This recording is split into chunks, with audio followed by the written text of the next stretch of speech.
കർത്താവായ യേശു ക്രിസ്തുവിന്റെ അതിപരിശുദ്ധ നാമം വാഴ്ത്തപ്പെടുമാറാകട്ടെ. അനുഗ്രഹീതമായ ഈ നല്ല ദിവസത്തിനായിട്ട് ഞാൻ എന്റെ ദൈവത്തെ നന്ദിയോടെ സ്തുതിക്കുന്നു. തുറന്നോസിന്റെ പാഠശാല എന്ന ഈ ബൈബിൾ ക്ലാസിന്റെ 94-ാമത്തെ സെഷനിലേക്ക് നാം കടന്നു വന്നിരിക്കുകയാണ്. The book of acts. കഴിഞ്ഞ ആഴ്ചയിൽ പൗലോസും ബർന്നബാസും ചേർന്ന് നടത്തിയ ഒന്നാമത്തെ മിഷണറി യാത്ര, അതിനെക്കുറിച്ച് നാം ചിന്തിക്കുവാനായിട്ട് ഇടയായി. അപ്പോസ്തല പ്രവൃത്തികൾ 13-14 അധ്യായങ്ങളിലായിട്ട് അത് വിവരിച്ചിരിക്കുന്നു.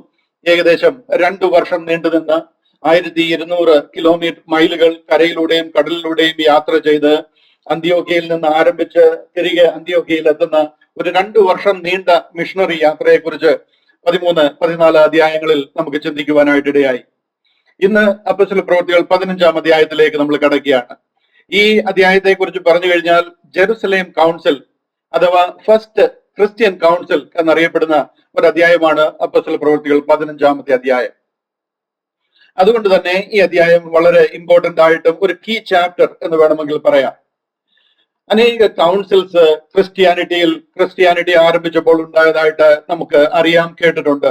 അതായത് കോൺസ്റ്റാന്റിനോപ്പിൾ കൗൺസിൽ, എഫെസോസ് കൗൺസിൽ, കാർത്തിയേജ്, അതുപോലെ നിക്കിയ കൗൺസിൽ, കൽദിയൻ കൗൺസിൽ, ട്രെൻഡ് കൗൺസിൽ, ഇങ്ങേയറ്റം നമുക്ക് കേരളത്തിൽ ഉദയംപേരൂർ സുനഹദോസ് എന്ന് പറയുന്ന അതൊരു കൗൺസിലാണ്. ഉദയംപേരൂർ കൗൺസിൽ, സിനഡ് എന്നാ പറയുന്നത്, സുനഹദോസ്. അങ്ങനെ ഓരോരോ കൗൺസിലുകൾ, അനേക കൗൺസിലുകൾ കൂടിയതായിട്ട് നമുക്കറിയാം. അതിലെ ആദ്യത്തേതെന്ന് അവകാശപ്പെടുന്ന ക്രിസ്ത്യൻ കൗൺസിലാണ് ഈ അപ്പോസ്തല പ്രവൃത്തികൾ 15-ാം അധ്യായത്തിൽ വിവരിച്ചിരിക്കുന്നത്. AD 49-50 കാലഘട്ടങ്ങളിൽ നടന്ന ഈ കൗൺസിലിനെ കുറിച്ചാണ് നാം ഇന്ന് കൂടുതലായിട്ട് ചിന്തിക്കുവാനായിട്ട് പോകുന്നത്. എന്നാൽ അതിന്റെ ഡീറ്റെയിൽസിലേക്ക് കടക്കുന്നതിന് മുമ്പ് 1-2 കാര്യങ്ങൾ ഞാൻ പെട്ടെന്നൊന്ന് ഓർപ്പിച്ചോട്ടെ. അടുത്ത 3 ആഴ്ച നമുക്ക് ബൈബിൾ ക്ലാസ് ഉണ്ടായിരിക്കുന്നതല്ല. എന്റെ പ്ലാൻ, ഞാൻ ആഗ്രഹിക്കുന്നത് ജൂലൈ 27-ാം തീയതി നമുക്ക് അടുത്ത ബൈബിൾ ക്ലാസ് ആരംഭിക്കണം എന്ന് ഞാൻ കർത്താവിൽ ആഗ്രഹിക്കുന്നു. അതിനായിട്ട് പ്രാർത്ഥിക്കുന്നു. ജൂലൈ 27-ാം തീയതി ശനിയാഴ്ച ഇത് റെസ്യൂം ചെയ്യണം, പുനരാരംഭിക്കണം എന്ന് ആഗ്രഹിക്കുന്നു. അതുപോലെ തന്നെ ജൂലൈ 7-ാം തീയതിയും 14-ാം തീയതിയും കോട്ടയത്ത് കോടിമതയിലുള്ള ദ ഗേറ്റ് ചർച്ചിൽ ഞാൻ സംബന്ധിക്കുന്നതായിരിക്കും. ആ ആരാധനയിൽ ഉണ്ടായിരിക്കും. ജൂലൈ 11 മുതൽ 14 വരെ നമുക്ക് ഏകദേശം 27 മിഷണറിമാര്, ബേസിക്കലി പാസ്റ്റേഴ്സും ഇവാഞ്ചലിസ്റ്റുമായിട്ടുള്ള നോർത്ത് ഇന്ത്യയിലെ പല പ്രദേശങ്ങളിലായിട്ട് കർത്താവിന്റെ വേലയിലായിരിക്കുന്ന നമ്മുടെ മിനിസ്ട്രിയിൽ ആയിരിക്കുന്ന ഇവാഞ്ചലിസ്റ്റുകള്, പാസ്റ്റേഴ്സ്, അവരൊക്കെ കേരളത്തിലേക്ക് വരുന്നുണ്ട്. നമ്മൾ കോട്ടയത്ത് അവർക്ക് വേണ്ടി ഒരു സെമിനാർ മാതിരി ക്രമീകരിച്ചിരിക്കുന്നു. ജൂലൈ 11 മുതൽ 14 വരെ ഒരു ഹിന്ദി സെമിനാർ നമ്മുടെ ഇടയിൽ നടക്കുന്നു. ബേസിക്കലി അവരെ ഈ റൈറ്റ് ഡിവിഷൻ ഗോസ്പലില് ഉറപ്പിക്കുക, അവരുടെ സംശയങ്ങൾക്കും കാര്യങ്ങൾക്കും ഒക്കെ കൂടുതൽ ക്ലാരിറ്റി കൊടുക്കുക എന്നുള്ളതാണ് അതുകൊണ്ട് ഉദ്ദേശിക്കുന്നത്. കൂടി ചേർന്നുള്ള ആരാധന വലിയ അനുഗ്രഹമായിരിക്കും എന്ന് ഞാൻ പ്രതീക്ഷിക്കുന്നു. ജൂലൈ 14-ാം തീയതി ആരാധന കോട്ടയത്ത് ഒരു സംയുക്ത ആരാധനയായിട്ടാണ് നമ്മൾ കൂടി വരുവാനായിട്ട് ആഗ്രഹിക്കുന്നത്. നിങ്ങളെല്ലാവരെയും ഞാൻ കർത്താവായ യേശു ക്രിസ്തുവിൽ ആ മീറ്റിംഗിലേക്ക് ക്ഷണിക്കുകയാണ്. ജൂലൈ 14-ാം തീയതി കോടിമത ലയൺസ് ക്ലബിലാണ് നമ്മുടെ ആരാധന നടക്കുന്നത്. ലയൺസ് ക്ലബിന്റെ മനോഹരമായ ഒരു ഹോള് നമുക്ക് ലഭിച്ചിട്ടുണ്ട്. അതിലാണ് നമ്മുടെ ആരാധന നടക്കുന്നത്. ഉച്ചയ്ക്ക് 2:30 മുതൽ 5 മണി വരെ തിരുവത്താഴ ശുശ്രൂഷയോടുകൂടി ആരാധന ജൂലൈ 14-ാം തീയതി വിശേഷാൽ ഉണ്ടായിരിക്കുന്നതാണ്. നിങ്ങൾ എല്ലാവരും അതിൽ വന്നു ചേരുവാനും പങ്കെടുക്കുവാനും ഞാൻ കർത്താവായ യേശു ക്രിസ്തുവിന്റെ നാമത്തിൽ ഓർപ്പിക്കുകയാണ്. ഈ മീറ്റിംഗ് ഓൺലൈനിൽ ശ്രദ്ധിക്കുന്നത് പോലെ തന്നെ ഓഫ്ലൈനിൽ നമുക്ക് ഇതുപോലുള്ള അവസരം ലഭിക്കുമ്പോൾ തീർച്ചയായിട്ടും വന്ന് സംബന്ധിക്കാനും ഒന്നിച്ച് തിരുവത്താഴ ശുശ്രൂഷയിലൊക്കെ പങ്കെടുക്കുവാനും ഒക്കെ ലഭിക്കുന്നത് ഒരു വലിയ ഭാഗ്യമാണെന്ന് ഞാൻ വീണ്ടും ഓർപ്പിക്കുക. ആരെയും ഭയപ്പെടുകയോ പേടിക്കുകയോ ചെയ്യേണ്ട കാര്യമില്ല. കർത്താവിനെയാണ് നമുക്ക് ഭയപ്പെടേണ്ടുന്നത്. ദൈവവചനപ്രകാരമാണ് നമ്മൾ ജീവിക്കേണ്ടുന്നത്. സ്വാതന്ത്ര്യത്തിനായി ക്രിസ്തു നമ്മെ സ്വതന്ത്രരാക്കി. ആകയാൽ അതിൽ ഉറച്ചു നിൽപ്പീൻ, അടിമനുഖത്തിൽ പിന്നെയും കുടുങ്ങി പോകരുത് എന്ന വചനം നമ്മളെ പഠിപ്പിക്കുന്നു.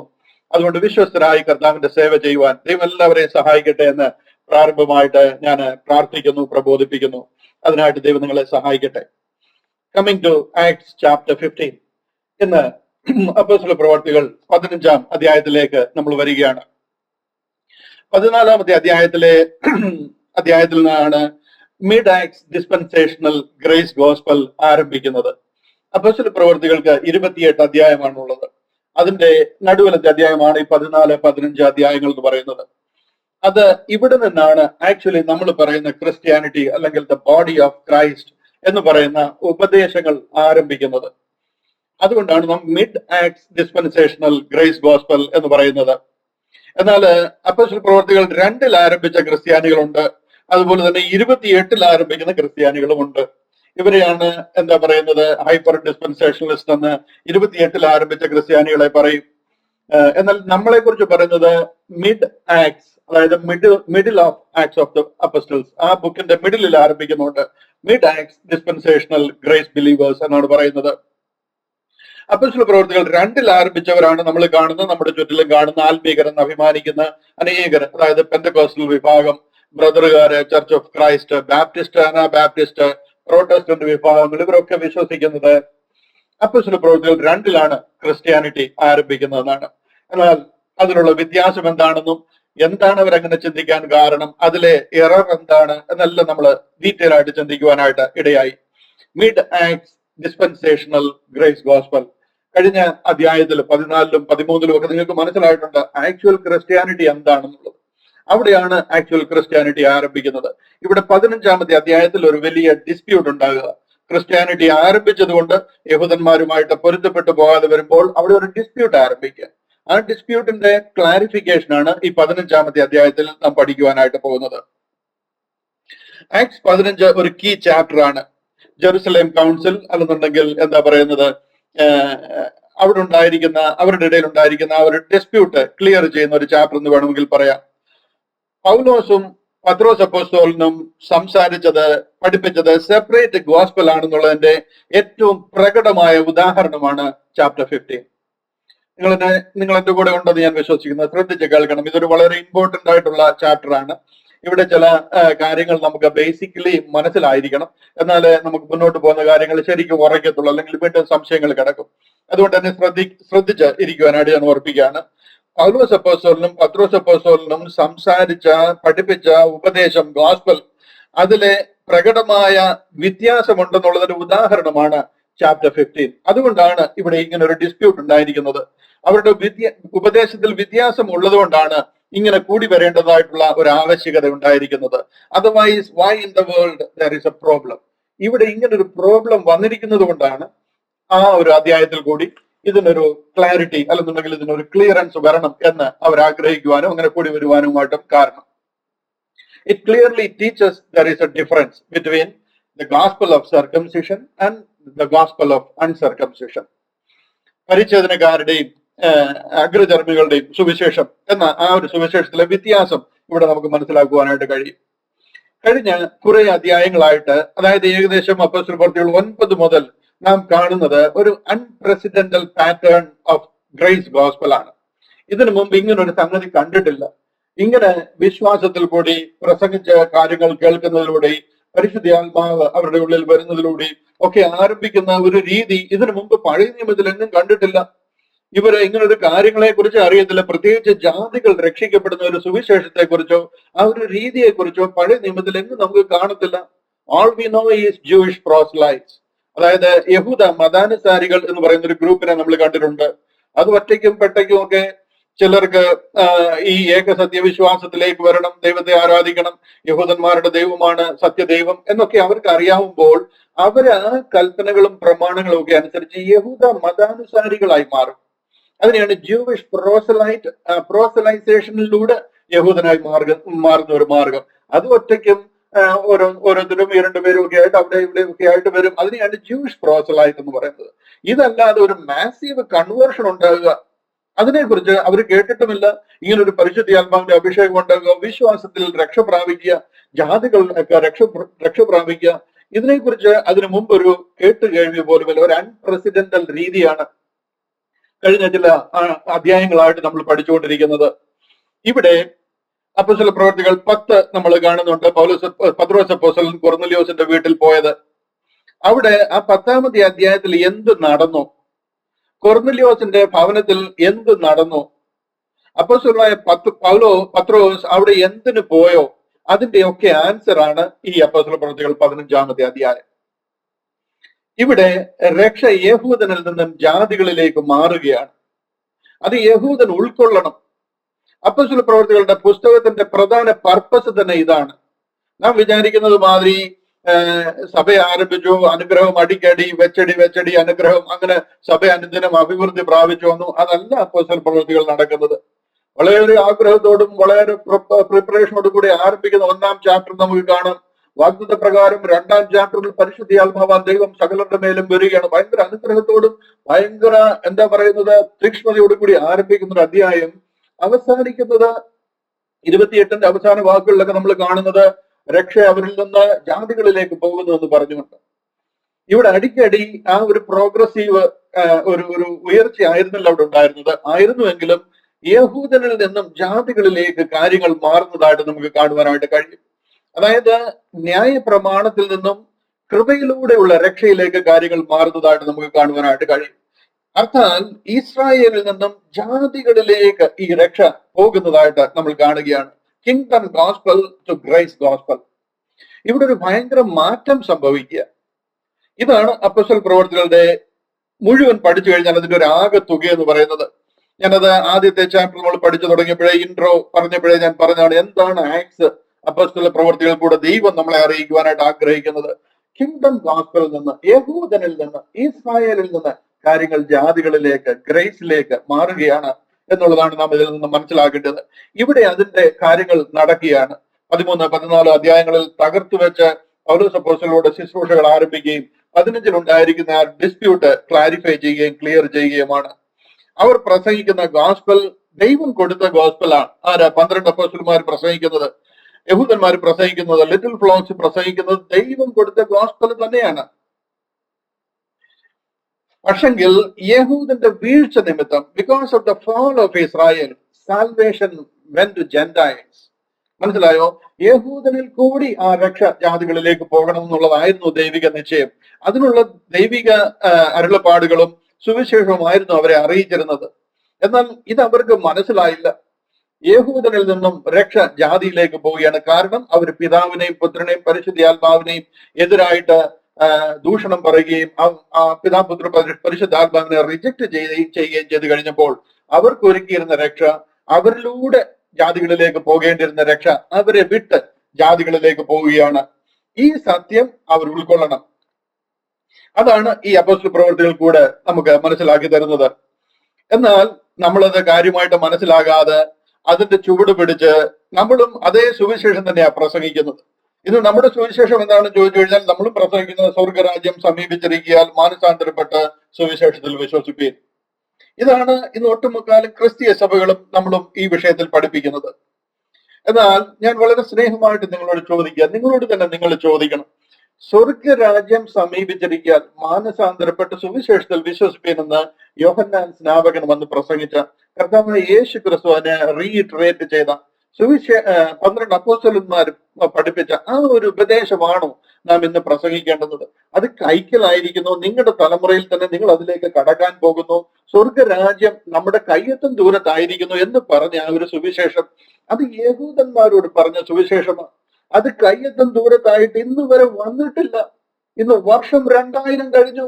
ആ കാലയളവിൽ അവരുടെ തലമുറയിൽ നിറവേറേണ്ടുന്ന ഒരു കാര്യത്തെക്കുറിച്ച് അവർ പ്രസംഗിച്ചത്. എന്നാൽ അത് നിറവേറാതെ പോയി, അത് നടക്കാതെ പോയി. അതിന്റെ കാരണം എന്താണെന്ന് നമ്മൾ മനസ്സിലാക്കാതെ 2000 വർഷം കഴിഞ്ഞിട്ട് നമ്മൾ അത് തന്നെ പ്രസംഗിച്ചുകൊണ്ടിരിക്കുക.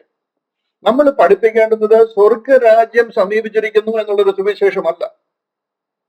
അത് യഹൂദനോട് ദൈവം പ്രസംഗിച്ചിരിക്കുന്ന സുവിശേഷമാണ്. ഇവിടെ ശരിക്കും പറഞ്ഞു കഴിഞ്ഞാൽ ക്രിസ്ത്യൻസിന് ലെറ്റുവിൽ ഈ പോയിസൺ നമ്മളെ മയക്കിയിരിക്കുക. ഇതറിയാതാണ് നമ്മൾ ഈ സുവിശേഷം ാണ് ഇന്ന് നമ്മൾ ഫോളോ ചെയ്യേണ്ടതെന്നുള്ള നിലയിൽ അതിനെ പ്രസംഗിച്ചുകൊണ്ടിരിക്കുന്നത്. 1-2 കാര്യം മാത്രം ഞാനത് പറഞ്ഞതുകൊണ്ട് ആ വിഷയത്തിൽ ഒന്നൊന്ന് തൊട്ട് അതെന്താണ് അങ്ങനെ പറയാൻ കാര്യമെന്ന് ഓർപ്പിച്ചിട്ട് ഞാൻ അവിടെ നിന്ന് മാറാം. മാനസാന്തരപ്പെട്ട് സുവിശേഷത്തിൽ വിശ്വസിപ്പീൻ. എന്താണ് ഈ മാനസാന്തരം എന്ന് പറഞ്ഞു കഴിഞ്ഞാൽ, താങ്കളും ഈ മാനസാന്തരവുമായിട്ടുള്ള ബന്ധം എന്താണ്? അതായത് വീണ്ടും ജനനം. നമുക്ക് എന്ത് വീണ്ടും ജനനമാ പറ്റുന്നത്? വീണ്ടും ജനിക്കണമെന്നുണ്ടെങ്കിൽ നമ്മൾ ഒന്ന് ജനിക്കണം. അതുകൊണ്ടാണ് നമ്മൾ രണ്ടാമത് ജനിക്കാൻ പറ്റുന്നത്, വീണ്ടും ജനിക്കാൻ പറ്റുന്നത്. ഇവിടുത്തെ ജനനം, ദൈവം പറയുന്ന ഈ ജനനം എന്ന് പറയുന്നത് നമ്മുടെ ഈ ശാരീരികമായ ജനനത്തെ കുറിച്ചല്ല പറയുന്നത്, ആത്മീക ജനനത്തെ കുറിച്ചാണ്. യഹൂദൻ എന്ന് പറഞ്ഞു കഴിഞ്ഞാൽ ആത്മീകമായിട്ട് ഒന്ന് ജനിച്ചിരിക്കുന്നവരാ, പക്ഷെ അവർ ആത്മീയത്തിൽ നിന്ന് വീണുപോയി. അതിലേക്ക് മടങ്ങി വരുവാൻ, വീണ്ടും ജനിക്കുവാനായിട്ട് അവരോട് പറയുന്നത് ഒന്ന് രണ്ട് വാക്ക് ഞാൻ നിങ്ങളെ ഒന്ന് കാണിച്ച് അതൊന്ന് എക്സ്പ്ലെയിൻ ചെയ്ത് മനസ്സിലാക്കിയിട്ട് ഞാൻ അടുത്ത സെക്ഷനിലേക്ക് കടക്കാം. പുറപ്പാട് പുസ്തകം 4-ാം അധ്യായം അതിന്റെ 22-ാമത്തെ വാക്യം ഒന്ന് കാണിക്കാം. പുറപ്പാട് പുസ്തകം 4-ാമത്തെ അധ്യായം അതിന്റെ 22-ാമത്തെ വാക്യം. അവിടെ പറയാണ്, നീ ഫറവോനോട് യഹോവ ഇപ്രകാരം അരുളി ചെയ്യുന്നു, ഇസ്രായേൽ എന്റെ പുത്രൻ, എന്റെ ആദ്യ ജാതൻ തന്നെ. മനസ്സിലായോ? ഇത് നമ്മളോട് പറഞ്ഞിരിക്കുന്ന കാര്യമല്ല, ഇത് യഹൂദനോടും ഇസ്രായേലിനോടും ദൈവത്തിന്റെ ആദ്യ ജാതനാവർ, ദൈവത്തിന്റെ പുത്രന്മാരാ, ദൈവം വിളിച്ച് വേർതിരിച്ചിരിക്കുന്ന ദൈവജനമാണ്. യഹോവ ദൈവമായി, വിശുദ്ധ ജാതിയായി, അവൻ അവകാശമായ ജനമായി. കർത്താവ് പറയുന്ന കേട്ടില്ലയോ, നീ ഫറവോനോട് യഹോവ ഇപ്രകാരം അരുളി ചെയ്യുന്നു. ആരാ? പിതാവായ ദൈവം, ഇസ്രായേൽ എന്റെ പുത്രൻ, എന്റെ ആദ്യ ജാതൻ തന്നെ. ഇവര് പക്ഷെങ്കിൽ ഇതിൽ നിന്ന് വീണുപോയി. അതുകൊണ്ടാണ് അവർക്കൊരു വീണ്ടും ജനനത്തിന്റെ ആവശ്യം. ഞാൻ ഒരു വാക്യം കൂടെ കാണിക്കാം. ഹോശയ്യ 11:1-2. ഹോശയ്യ പ്രവചനം 11-ാം അധ്യായം അതിന്റെ 1-2. 1-ാമത്തെ വാക്യം, ഇസ്രായേൽ ബാലനായിരുന്നപ്പോൾ ഞാൻ അവനെ സ്നേഹിച്ചു. എങ്ങനെ? അവരെ വിളിച്ച് വേർതിരിച്ച് അവരെ ആ വാഗ്ദത്ത കനാനിലേക്ക് കൊണ്ടുപോകുന്നതിന് മുമ്പുള്ള സമയത്ത് ഈ ബാലനായിരുന്നപ്പോൾ എന്ന് പറയുന്നു. അവരുടെ ആ വാഗ്ദത്തം ലഭിച്ച ആദ്യ കാലങ്ങളിൽ മോശയെ വിളിച്ചിറക്കി അവരെ കൊണ്ടുവരുവാണ്, കൽപ്പനകളും പ്രമാണങ്ങളും ഒക്കെ കൊടുക്കാൻ തുടങ്ങിയ. ഇസ്രായേൽ ബാലനായിരുന്നപ്പോൾ ഞാൻ അവനെ സ്നേഹിച്ചു, മിസ്രയീമിൽ നിന്ന് ഞാൻ എന്റെ മകനെ വിളിച്ചു. ഇതിലേക്ക് ഇംഗ്ലീഷ് കൂടെ ചേർത്ത് വായിച്ച് നിങ്ങൾ പോകണം, അതിന്റെ അവരുടെ സീരിയസ്നെസ് കറക്റ്റായിട്ട് പിടികിട്ടണമെന്നുണ്ടെങ്കിൽ. 2-ാമത്തെ വാക്യം, അവരെ വിളിക്കും തോറും അവർ വീട്ടാകുന്നു പോയി, ബാൽ വിഗ്രഹങ്ങൾക്ക് അവർ ബലി കഴിച്ചു, വിഗ്രഹങ്ങൾക്ക് ധൂപം കാട്ടി. മനസ്സിലായോ? ഇവര് എന്റെ ജനവും എന്റെ മക്കളും. പക്ഷെ എന്നുണ്ടെങ്കിൽ അവര് എന്റെ ആദ്യ ജാതനാണെങ്കിലും എന്നെ വിട്ട് ദൂരം മാറിപ്പോയി. ഞാൻ വിളിക്കും തോറും അവർ അകന്നു പോയിക്കൊണ്ടിരിക്കുക.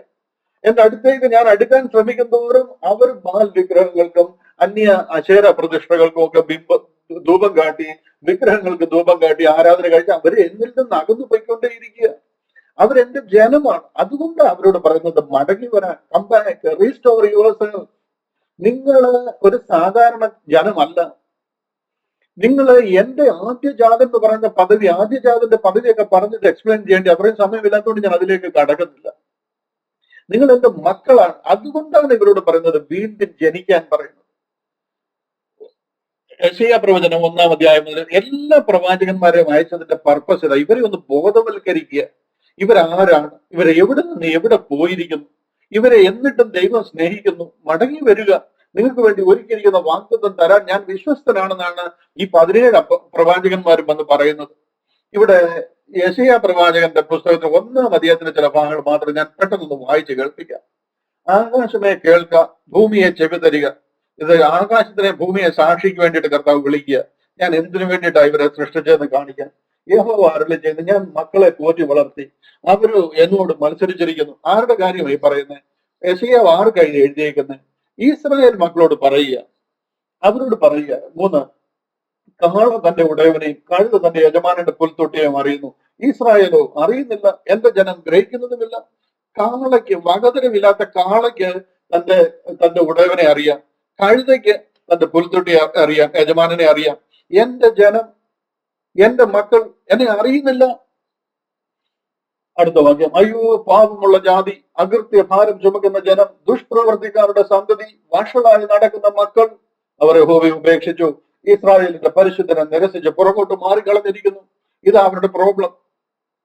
യഹോവയെ ഉപേക്ഷിച്ചു, ഇസ്രായേലിന്റെ പരിശുദ്ധനെ നിരസിച്ച് പുറകോട്ട് മാറിക്കളഞ്ഞു.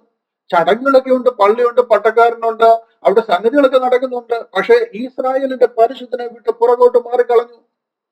അടുത്ത വാക്യങ്ങളൊക്കെ വായിച്ച് കേൾപ്പിക്കേണ്ട. ഇനി നിങ്ങളെ അടിച്ചിട്ട് എന്ത്? നിങ്ങൾ അധികം പിന്മാറുകയുള്ളൂ. തല മുഴുവനും ദീനവും ഹൃദയവും മുഴുവനും രോഗവും പിടിച്ചിരിക്കുന്നു. ആ ഒരു കണ്ടീഷൻ വിവരിക്കുക. അടി തൊട്ട് മുടി വരെ ഒരു സുഖവുമില്ല. മുറിവും ചതവും പഴുത്ത വ്രണവും മാത്രമേ ഉള്ളൂ. അവയെ ഞെക്കി കഴുകിയിട്ടില്ല, വെച്ച് കെട്ടിയിട്ടില്ല, എണ്ണ പുരട്ടി ശമിപ്പിച്ചിട്ടില്ല. നിങ്ങളുടെ ദേശം ശൂന്യമായി, നിങ്ങളുടെ പട്ടണങ്ങൾ തീക്കിരയായി. നിങ്ങൾ കാണുക അന്യജാതിക്കാർ നിങ്ങളുടെ നാട് തിന്നു കളയുന്നു. അത് അന്യജാതിക്കാർ ഉന്മൂലനാശം ചെയ്തതുപോലെ ശൂന്യമായിരിക്കുന്നു. തുടർന്ന് വായിക്കേണ്ടത് ഞാൻ നിർത്തുക. എന്തിനാ ഞാൻ ഇത് വായിച്ച് കേൾപ്പിക്കുന്നതെന്ന് ചോദിച്ചു കഴിഞ്ഞാൽ, ആരോടായി വീണ്ടും ജനനം എന്ന് പറയുന്നത് നിങ്ങൾക്കൊന്ന് ഗ്രഹിക്കാൻ വേണ്ടിയിട്ടാണ്. വീണ്ടും ജനനം പ്രാപിക്കാൻ പറയുന്നത് യഹൂദൻ. കാര്യം അവൻ ഒന്ന് ജനിച്ചവനാണ്. പക്ഷെ ജനിച്ചിട്ടും ദൈവത്തിന്റെ മക്കൾ എന്നുള്ള സ്റ്റാറ്റസ് ഉണ്ടായിട്ടും അത് വിട്ടുപോയിരിക്കുന്നവരാണ്. അതുകൊണ്ട് കർത്താവ് അവരോട് പറയുക, മടങ്ങി വരിക, യഥാസ്ഥാനപ്പെടുക, വീണ്ടും ജനിക്കുക എന്ന് പറയുക. ഇതുകൊണ്ടാണ് മാനസാന്തരപ്പെട്ട വീണ്ടും ജനനം പ്രാപിക്കാൻ പറയുന്നത്. ആ വീണ്ടും ജനനം പ്രാപിച്ചവരെ ക്ലെൻസ് ചെയ്യാനായിട്ടാണ്, സ്നാനപ്പെടുത്താനായിട്ട് പറയുന്നത്. ഇതെല്ലാം കണ്ടുകൊണ്ട് വഴി നിൽക്കുന്ന ഒരു കൂട്ടരാണ് നമ്മൾ ഇത് കയറി ഏറ്റെടുത്തിരിക്കുക, നമ്മൾ വീണ്ടും ജനനം പ്രാപിക്കണം എന്ന് പറഞ്ഞിട്ട്. നമ്മൾ വീണ്ടും ജനനവുമായിട്ട് എന്ത് കണക്ഷൻ? ആദ്യം ജനിച്ചാലല്ല വീണ്ടും ജനിക്കാൻ പറ്റത്തുള്ളൂ. താങ്കൾ ജനിച്ചിട്ടേ ഇല്ല. അമ്പലത്തില് അവിടെ പൂജയും കാര്യങ്ങളും ഒക്കെ ആയിട്ട് അവിടെ ഇങ്ങനെ മണി അടിച്ച് അവിടെ കാര്യങ്ങളുമൊക്കെ ആയിട്ട് നിന്നിരുന്ന താങ്കൾക്ക് എന്ത് വീണ്ടും ജനനമാണ്? നമുക്ക് വീണ്ടും ജനനമല്ല വേണ്ടത്. നമുക്ക് രക്ഷപ്പെടണമെന്നുണ്ടെങ്കിൽ സമൂലമായ ഒരു രക്ഷയാ വേണ്ടത്. വെള്ളത്തിൽ മുങ്ങിയാൽ പൊങ്ങുന്നതോ രക്ഷപ്പെടുന്നതോ അല്ലെന്നുണ്ടെങ്കിൽ എന്തെങ്കിലും കേട്ടാൽ രക്ഷപ്പെടുന്ന ഒരു കാല ഒരു ഒരു ഒരു സാഹചര്യത്തിലല്ല നമ്മളായിരിക്കും. നമുക്ക് വേണ്ടുന്ന സമൂലമായ ഒരു രക്ഷയാണ്. അതിന് അഖിലാണ്ടത്തിന്റെ ഉടയവനായ ദൈവം മനുഷ്യനായിട്ട് ഭൂമിയിൽ വന്ന് നമുക്ക് വേണ്ടി മറുവില യാഗമായി തീർന്നിരിക്കുക. ആ കർത്താവിന്റെ തങ്ക രക്തം നമുക്ക് വേണ്ടി ഒഴുകിയിരിക്കുക. അതിലെ വിശ്വാസത്താൽ നമ്മൾ രക്ഷിക്കപ്പെടുക എന്ന് പറയുക. ആ വിശ്വാസത്താൽ കർത്താവിന്റെ ആത്മാവിനാൽ നമ്മളെ മുദ്രയിടുക. ഇതിനെയാണ് പറയുന്നത് ബോൺ ബൈ ദ സ്പിരിറ്റ്, ആത്മാവിൽ ജനിക്കുക എന്ന് പറയുന്നത്. ഇതാണ് നമുക്ക് വേണ്ടുന്നത്. എന്നാൽ ഈ ആത്മാവിലെ ജനനത്തെ കുറിച്ചൊന്നും നമുക്ക് വലിയ പിടിയില്ല. നമ്മൾ വീണ്ടും ജനനമെന്നും മാനസാന്തരമെന്നും ഒക്കെ പറഞ്ഞ് ഇപ്പോഴും മാനസാന്തരം പെട്ട സുവിശേഷത്തിൽ വിശ്വസിപ്പിൻ, യോഹന്നാൻ സ്നാപകൻ പ്രസംഗിച്ച സുവിശേഷവുമായിട്ടിരിക്കുക. അത് നമ്മളോട് പറഞ്ഞ കാര്യമല്ല എന്ന് നമ്മൾ ആദ്യം മനസ്സിലാക്കണം. ഹല്ലേലൂയ. ഇവിടുത്തെ ഡിസ്പ്യൂട്ടേഷൻ ജാതികൾക്ക് രക്ഷയില്ല എന്നുള്ളതല്ല. ഈ യഹൂദനും ജാതികളും തമ്മിലുള്ള ഒരു ഡിസ്പ്യൂട്ട് ഉണ്ടായിരിക്കുന്നതുകൊണ്ടാണ് ഈ 15-ാം അധ്യായത്തിന്റെ ആവശ്യം. ഇവിടുത്തെ ആ ഒരു ഡിസ്പ്യൂട്ടേഷന്റെ കാരണം ജാതികൾ എങ്ങനെ രക്ഷിക്കപ്പെടും എന്നുള്ളതാണ്. എങ്ങനെ ജാതികൾ രക്ഷിക്കപ്പെടും? രക്ഷിക്കപ്പെട്ട ജാതികൾ എന്ത് ചെയ്യണം? ഇതാണ് ഇവിടുത്തെ വിഷയം. മനസ്സിലായോ? ഇവിടെ ഒരു ചേഞ്ച് വരിക, change of gospel from kingdom. അതായത് ഇതുവരെ പഠിപ്പിച്ചിരുന്നത് കിങ്ഡം ഗോസ്പലാണ്. അവിടെ നിന്ന് ഗ്രേസ് ഗോസ്പലിലേക്ക് ഒരു ചേഞ്ച്, കൃപയിലേക്ക് കാര്യങ്ങൾ മാറുകയാണ്. അപ്പൊ ഇതിനു മുമ്പ് കൃപയില്ലായിരുന്നോ എന്ന് നമുക്ക് ചോദിക്കാം. തീർച്ചയായിട്ടും കൃപയുണ്ട്. നിങ്ങൾ കുറെ കൂടെ പക്വതയോട് കാര്യങ്ങളെ മനസ്സിലാക്കണം. തീർച്ചയായിട്ടും കൃപയുണ്ട്. ആദാമിന്റെ കാലം മുതലേ കൃപയുണ്ട്. നോഹയ്ക്ക് ദൈവത്തിന്റെ കൃപ ലഭിച്ചു, അബ്രഹാമിന് ദൈവത്തിന്റെ കൃപ ലഭിച്ചു, മോശയ്ക്ക് ദൈവത്തിന്റെ കൃപ ലഭിച്ചു. ഇസ്രായേൽ തെറ്റിപ്പോയിട്ടും ദൈവത്തിന്റെ കൃപ അവരുടെ കൂടെ ഉണ്ടായിരുന്നു. കൃപയില്ലാതെ നമുക്ക് ദൈവത്തോട് അടുക്കാൻ പറ്റത്തില്ല. ഇന്ന് യഹൂദന്മാരിൽ നിന്ന് ഈ 12 അപ്പോസ്തലന്മാരെ ദൈവം വിളിച്ച് വേർതിരിച്ചിരിക്കുന്ന ദൈവകൃപയാലാണ് അവർക്ക് അത് മനസ്സിലാകുവാൻ ഇടയായി തീർന്നത്. ഒരു വലിയ സമൂഹം, മഹാപുരോഹിതനും ശാസ്ത്രിമാരും പരീശന്മാരും ഒക്കെ അടങ്ങുന്ന ഒരു വലിയ സമൂഹം യഹൂദന്മാർ നിൽക്കുന്നിടത്തു നിന്നാണ് ഈ 12 മുക്കുവന്മാരുടെ നേതൃത്വത്തിൽ ദൈവം ഒരു ഗ്രൂപ്പിനെ, ലിറ്റിൽ ഫ്ലോക്സ്, വിളിച്ച് വേർതിരിച്ചിരിക്കുന്നത്. അത് ദൈവകൃപ അവരുടെ കൂടെ ഉള്ളതുകൊണ്ട്.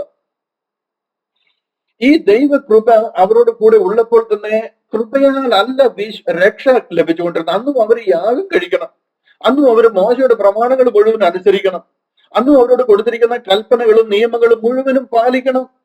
കർത്താവ് തന്നെ പറയുന്നത് ആ ചെറുപ്പക്കാരോട് പറയുന്നത് കണ്ടില്ല, നീ പോയി മോശയുടെ ന്യായപ്രമാണം പാലിക്കുക, നിനക്കുള്ളതെല്ലാം വിറ്റ് ദരിദ്രന്മാർക്ക് കൊടുക്കുക, നിന്റെ ഒരു ചകിട്ടത്തടിച്ചാൽ മറ്റൊരു ചകിടം കാണിച്ചു കൊടുക്കുക, എന്തെല്ലാം കാര്യങ്ങൾ ചെയ്തെന്ന് പറഞ്ഞു കഴിഞ്ഞാൽ, അതായത് എല്ലാ അവിടെ മോശയുടെ പ്രമാണത്തിൽ കൂടെ കൊടുത്തിരിക്കുന്ന എല്ലാ കാര്യങ്ങളും അന്ന് രക്ഷയ്ക്ക് ആവശ്യമാണ്. കൃപയുണ്ടെന്നുള്ളത് വാസ്തവമായിരിക്കുമ്പോൾ തന്നെ കൃപയാൽ, അതായത് ആ ഒരു കോംപ്രിഹെൻസീവ് രീതിയിലുള്ള കൃപയാലുള്ള രക്ഷ, nothing else is needed, just because of the grace of God you will be saved എന്നുള്ള ഒരു ഉപദേശത്തിലേക്ക് വരിക. അതിനെയാണ് കൃപാ യുഗം എന്ന് പറയുന്നത്. കർത്താവിന് കരുണ തോന്നി. കാര്യം കർത്താവിന്റെ കാൽവറി മരണം നടന്നിരിക്കുക, കാൽവറിയിൽ കൂടെ മാനവരാശിക്ക് ആ രക്ഷ വരുത്തിയിരിക്കുക. അതിലെ വിശ്വാസത്താൽ രക്ഷിക്കപ്പെടുന്ന ഒരു പ്രത്യേക കാലഘട്ടം ദൈവം തുറന്നിരിക്കുക. ഇവിടെ ന്യായപ്രമാണമോ മോശയോ പരിച്ഛേദനയോ 10 കൽപ്പനയോ പൗരോഹിത്യമോ ഒന്നും അല്ല വിഷയം. അവിടുത്തെ ആ വ്യത്യാസം നമ്മൾ മനസ്സിലാക്കണം. ഹല്ലേലൂയ. ഈ വിഷയമാണ് അപ്പോസ്തലപ്രവൃത്തികൾ 15-ാം അധ്യായത്തിലൂടെ നമ്മൾ പഠിക്കുവാനും ചിന്തിക്കുവാനും പോകുന്നത്. പ്രാരംഭമായിട്ട് ഞാനൊരു ചില കാര്യങ്ങൾ നിങ്ങളെ ഒന്ന് ഓർമ്മിച്ചുണർത്തി നിങ്ങളെ ആ വിഷയത്തിലേക്ക് ഒന്ന് കൊണ്ടുവരുവാൻ വേണ്ടിയിട്ടാണ്. 15-ാമത്തെ അധ്യായം അതിന്റെ 1 മുതൽ ചില വാക്യങ്ങൾ ഞാനൊന്ന് വായിച്ച് നമുക്ക് ആ വിഷയത്തിലേക്ക് വരാം, അതിലേക്ക് ആ വിഷയത്തിലേക്ക് കടന്നു വരാം. 15-ാമത്തെ അധ്യായം 1 മുതൽ ചില 9 വരെയുള്ള വാക്യങ്ങൾ ഞാൻ വായിക്കാം. യഹൂദ്യയിൽ നിന്ന് ചിലർ വന്നു, നിങ്ങൾ മോശെ കൽപ്പിച്ച ആചാരം അനുസരിച്ച് പരിച്ഛേദന ഏൽക്കാഞ്ഞാൽ രക്ഷ പ്രാപിപ്പാൻ കഴിയുകയില്ല എന്ന് സഹോദരന്മാരെ ഉപദേശിച്ചു. നിങ്ങൾക്ക് ഈ ഓരോ വാക്യം വായിക്കുമ്പോഴും ഇതിനകത്തിലെ വ്യത്യാസവും എന്താണ് ഇവിടെ നടന്നിരിക്കുന്ന ഡിസ്പ്യൂട്ട് നിങ്ങൾക്ക് മനസ്സിലാവും. എന്നാലും ഞാനത് വായിച്ചു പോവുകയാണ്. രണ്ടാമത്തെ വാക്യം, പൗലോസിനും ബർന്നബാസിനും അവരോട് അല്പമല്ലാത്ത വാദവും തർക്കവും ഉണ്ടായിട്ട് പൗലോസും ബർന്നബാസും അവരിൽ മറ്റു ചിലരും ഈ തർക്ക സംഗതിയെ പറ്റി യെരുശലേമിൽ അപ്പോസ്തലന്മാരുടെ മൂപ്പന്മാരുടെ അടുക്കൽ പോകണം എന്ന് നിശ്ചയിച്ചു. സഭ അവരെ യാത്ര അയച്ചിട്ട് അവർ ഫൊയ്നിക്കയിലും ശമരിയയിലും കൂടി കടന്ന് ജാതികളുടെ മാനസാന്തര വിവരം അറിയിച്ച് സഹോദരന്മാർക്ക് മഹാസന്തോഷം വരുത്തി. അവർ യെരുശലേമിൽ എത്തിയാറെ സഭയും അപ്പോസ്തലന്മാരും മൂപ്പന്മാരും അവരെ കൈക്കൊണ്ടു. ദൈവം തങ്ങളോടുകൂടെ ഇരുന്ന് ചെയ്തതൊക്കെയും അവർ അറിയിച്ചു. എന്നാൽ പരീക്ഷ പക്ഷത്തിൽ നിന്ന് വിശ്വസിച്ചവർ ചിലർ എഴുന്നേറ്റ് അവരെ പരിച്ഛേദന കഴിപ്പിക്കുകയും മോശയുടെ ന്യായപ്രമാണം ആചരിപ്പാൻ കൽപ്പിക്കുകയും വേണം എന്ന് പറഞ്ഞു. 6, ഈ സംഗതിയെക്കുറിച്ച് വിചാരിപ്പാൻ അപ്പോസ്തലന്മാരും മൂപ്പന്മാരും വന്നുകൂടി.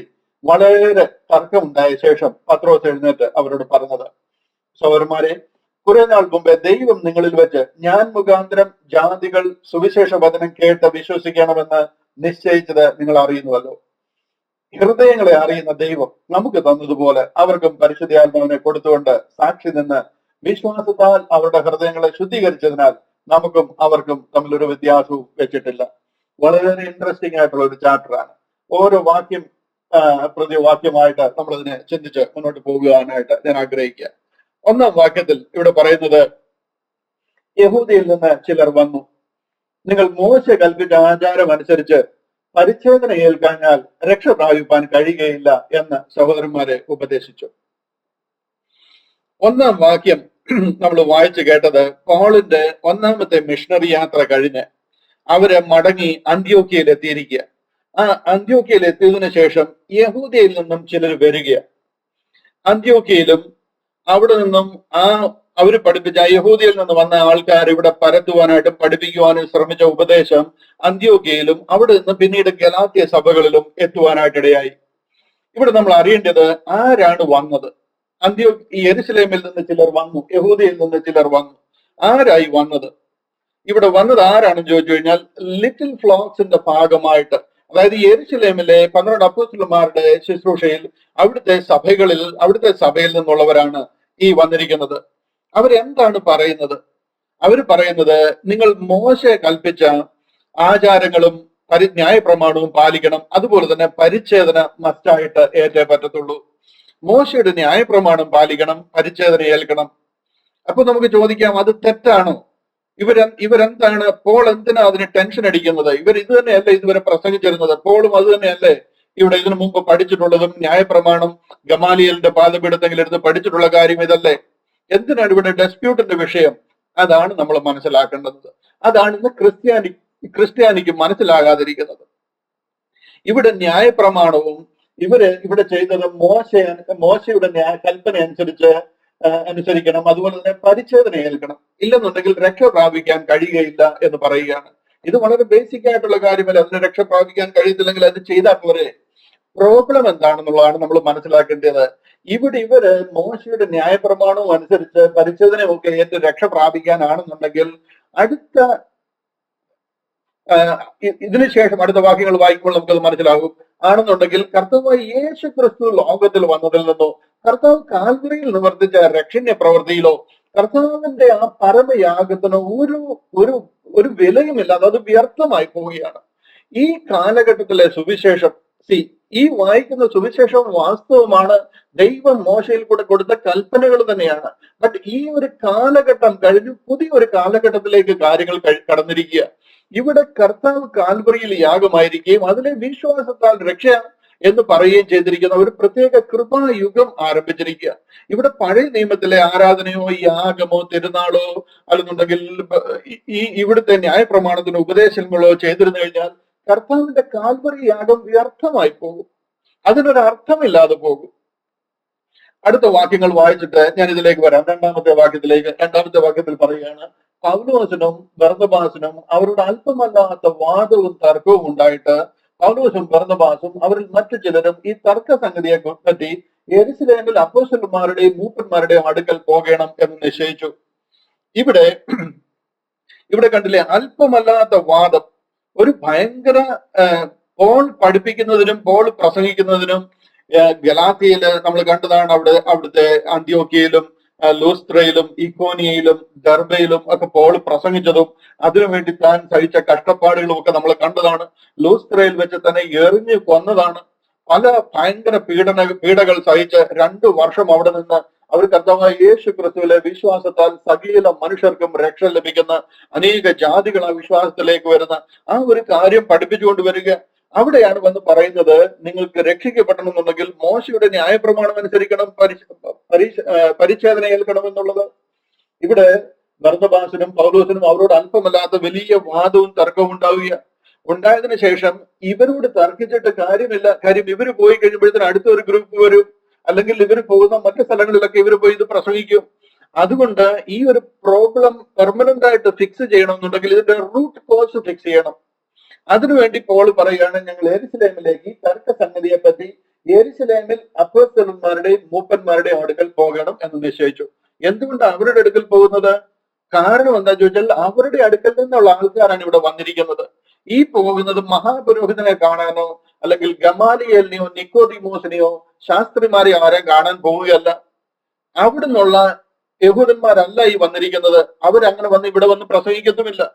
ഇവിടെ വന്നിരിക്കുന്നത് ലിറ്റിൽ ഫ്ലോക്സ്, അതായത് 12 അപ്പോസ്തലന്മാരിൽ കൂടി കർത്താവായ യേശു ക്രിസ്തുവിനെ രക്ഷിതാവായി സ്വീകരിച്ചിരിക്കുന്ന, പെന്തക്കോസ്ത് നാളിൽ ആത്മാഭിഷേകം ലഭിച്ചിരിക്കുന്ന, അന്യഭാഷയിൽ സംസാരിക്കുകയും അത്ഭുതങ്ങളും വിടുതലുകളും ഒക്കെ നടക്കുകയും ചെയ്യുന്ന ആ ലിറ്റിൽ ഫ്ലോക്സ്, ചെറിയ കൂട്ടം, കർത്താവായ യേശു ക്രിസ്തു അവരോട് പറഞ്ഞു, ലൂക്കോസ് 12:32 വായിച്ചാൽ നിങ്ങൾക്ക് കാണാം, ചെറിയ കൂട്ടമേ നിങ്ങൾ ഭയപ്പെടരുത്, സ്വർഗരാജ്യം നിങ്ങൾക്ക് നൽകുവാൻ പിതാവ് പ്രസാദിച്ചിരിക്കുന്നു.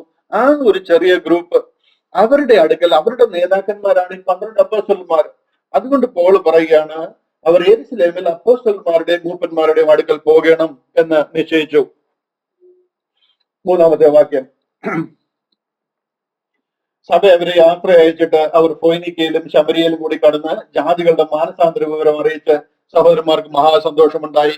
ഈ ഫൊയ്നിക്ക എന്ന് പറയുന്നത് ലെബനോൻ ആണ്. ലെബനോനിൽ കൂടെ നേരെ താഴെ വന്നു കഴിഞ്ഞാൽ കയറുന്നത് ശമരിയയിലാണ്. അതെല്ലാം ഇസ്രായേലിന്റെ ഭാഗമാണ്. ശമരിയ എന്ന് പറയുന്നത് ഇസ്രായേലിന്റെ ഭാഗമാണ്. ലെബനോൻ, സോര്, സീദോന് എന്നൊക്കെ പറയുന്നത് അതാണ് ഫൊയ്നീഷ്യ. ആ ഫൊയ്നിക്കയിൽ കൂടെ കടന്ന് ഈ ശമരിയയിൽ കൂടി കടന്ന് യെരുശലേമിലേക്ക് വരിക. ജാതികളുടെ മാനസാന്തര വിവരം വരുന്ന വഴിയിലെല്ലാം അവരുടെ കൂട്ടായ്മകളുണ്ട്, അവിടെ എല്ലാം അവരെ അറിയിച്ച് സഹോദരന്മാർക്ക് മഹാസന്തോഷം വരുത്തി. 4-ാമത്തെ വാക്യത്തിലേക്ക് വരാം. ഇവിടെ വരുമ്പോൾ അവർ യെരുശലേമിലെത്തിയാറ് സഭയും അപ്പോസ്തലന്മാരും മൂപ്പന്മാരും അവരെ കൈക്കൊണ്ടു. വന്നു കഴിഞ്ഞപ്പോഴത്തേന് അവരെ കൈക്കൊണ്ടു. ദൈവം തങ്ങളോടുകൂടെ ഇരുന്ന് ചെയ്തതൊക്കെയും അവരറിയിച്ചു. അവരുടെ ഇടയിൽ ആ ഗലാത്യ സഭകളിൽ നടന്ന കാര്യങ്ങളും അവരെ കൊണ്ട് ദൈവം ചെയ്തെടുത്ത കാര്യങ്ങളും ഒക്കെ അവരെ അറിയിച്ചു. എന്നാൽ പരീശ പക്ഷത്തിൽ നിന്ന് വിശ്വസിച്ചവർ ചിലർ എഴുന്നേറ്റ് അവരെ പരിച്ഛേദന കഴിപ്പിക്കുകയും മോശയുടെ ന്യായപ്രമാണം ആചരിപ്പാൻ കൽപ്പിക്കുകയും വേണം എന്ന് പറഞ്ഞു. ഇവിടെ കണ്ടില്ലേ, ഇവിടുത്തെ ഡിസ്പ്യൂട്ട് കണ്ടോ? ഇവർ തിരിച്ച് യെരുശലേമിൽ എത്തിയിരിക്കുക. യെരുശലേമിൽ എത്തിക്കഴിഞ്ഞപ്പോൾ ഇവിടെ ഇസ്രായേലിൽ നിന്ന് ജാതികളിൽ നിന്ന് യഹൂദനിലേക്ക് മാറുന്നവരെ അവരെ പരിച്ഛേദന കഴിപ്പിക്കുകയും മോശയുടെ ന്യായപ്രമാണം ആചരിക്കുവാൻ കൽപ്പിക്കുകയും വേണം എന്ന് ഇവരോട് പറയുകയാണ്. ഇതൊരു വലിയ മാസീവ് ചേഞ്ചാ ഇവിടെ ഉണ്ടാകാൻ പോകുന്നത്. ഇവിടെ ആക്ച്വലി ഇസ്രായേലിൽ നിന്നും രക്ഷ ജാതികളിലേക്ക് മാറി എന്നുള്ള വിവരമോ, അല്ലെന്നുണ്ടെങ്കിൽ ഈ കാലഘട്ടത്തിലെ രക്ഷ കർത്താവായ യേശു ക്രിസ്തു കാൽവറിയിൽ നിവർത്തിച്ച ആ രക്ഷണ പ്രവൃത്തിയിലെ വിശ്വാസത്താൽ മാത്രമാണെന്നുള്ള വിഷയമോ ഈ ലിറ്റിൽ ഫ്ലോക്സിനോ അല്ലെങ്കിൽ ചെറിയ കൂട്ടത്തിനോ മനസ്സിലായിട്ടില്ല. കാര്യം അത് മനസ്സിലാക്കി കൊടുത്തിരിക്കുന്നതും അത് സ്വർഗത്തിൽ നിന്ന് ദൈവം വെളിപ്പെടുത്തിയിരിക്കുന്ന അപ്പോസ്തലനായ പൗലോസനാണ്. 1-2 വാക്യങ്ങൾ ഞാനൊന്ന് കാണിച്ച് നിങ്ങളെ ആ വിഷയത്തിൽ കൂടുതൽ മനസ്സിലാക്കി തരുവാനായിട്ട് ശ്രമിക്കാം. റോമാലേഖനം 11-ാം അധ്യായം,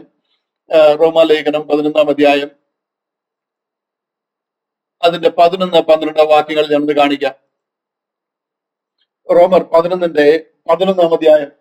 അവിടെ ചോദിക്കുകയാണ്, എന്നാൽ അവർ വീഴേണ്ടതിനോ ഇടറിയത്? ആര് വീഴുന്ന കാര്യമായി പറയുന്നത്? ഇവിടെ യഹൂദൻ ദൈവിക വചനത്തിൽ നിന്ന് വീണു പോയിരിക്കുക.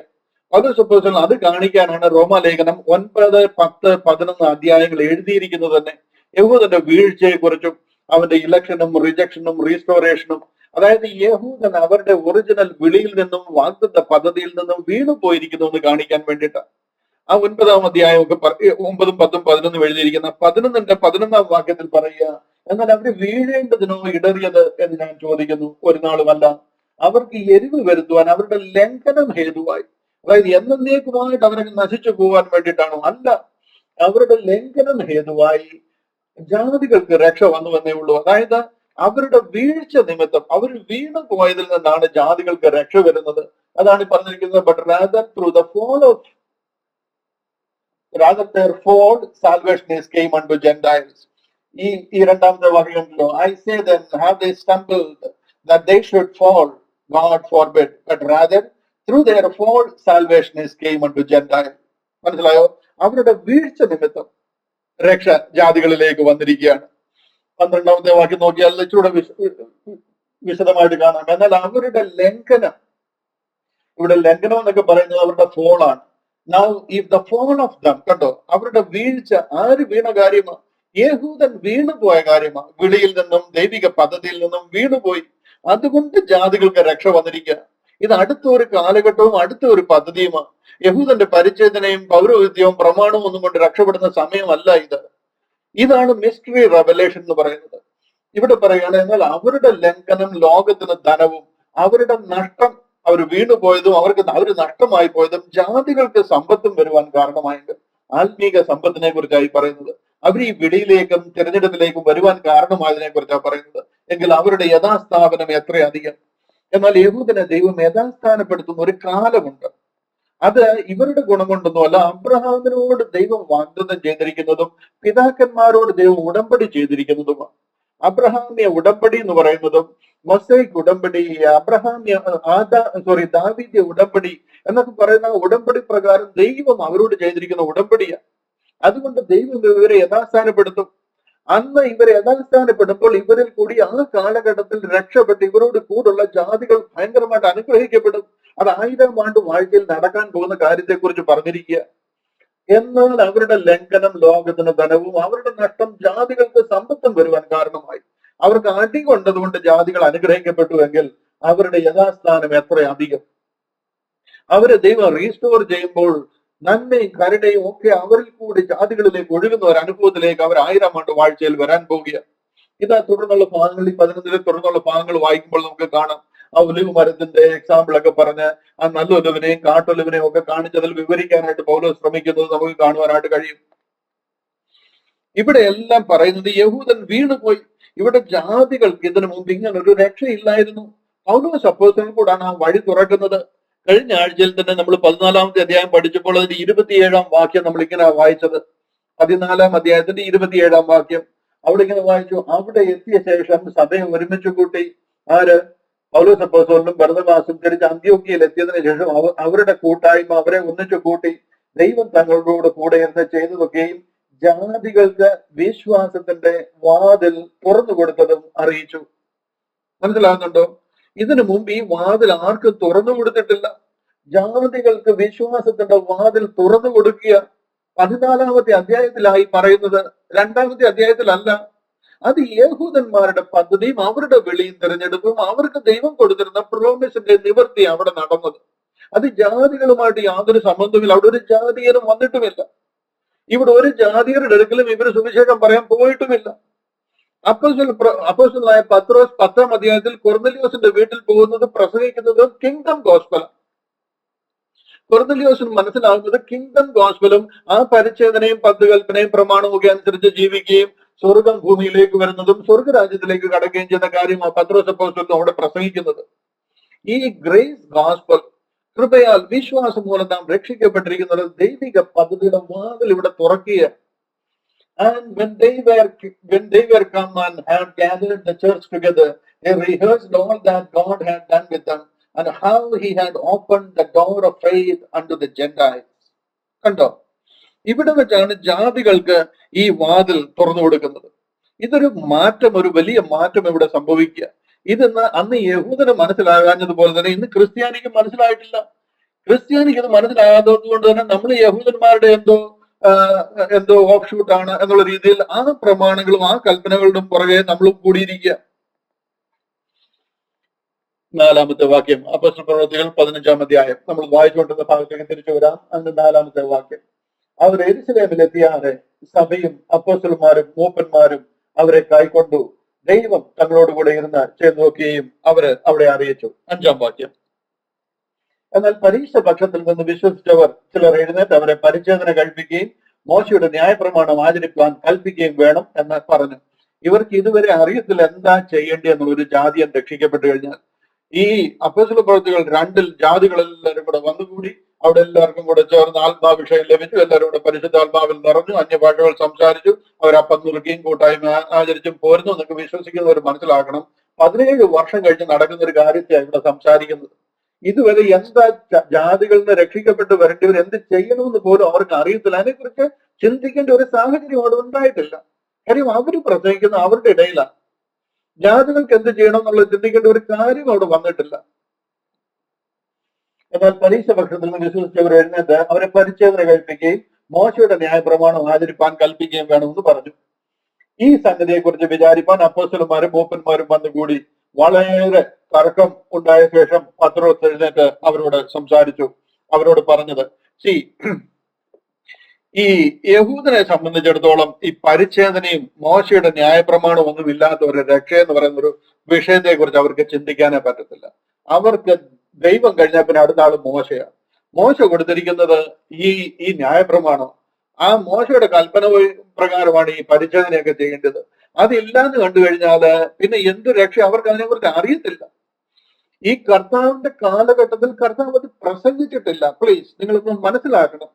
കർത്താവായ യേശു ക്രിസ്തുവിന്റെ കാൽവറി മരണത്തിന് ശേഷം ഏകദേശം 1 വർഷത്തിന് ശേഷം ഇവർ സ്തേഫാനോസിനെ കൂടെ എറിഞ്ഞു കൊന്നതിന് ശേഷം പിതാവിനെയും പുത്രനെയും പരിശുദ്ധാത്മാവിനെ റിജക്ട് ചെയ്തതിന് ശേഷം ദൈവം സ്വർഗത്തിൽ നിന്ന് ഒരു അപ്പോസ്തലനെ വിളിച്ച് ഓപ്പൺ ചെയ്യുന്ന സ്വർഗീയ പദ്ധതിയാണ് ക്രിസ്ത്യാനിറ്റി, അല്ലെന്നുണ്ടെങ്കിൽ ബോഡി ഓഫ് ക്രൈസ്റ്റ് എന്ന് പറയുന്ന ഈ കാലഘട്ടത്തിലെ സുവിശേഷം.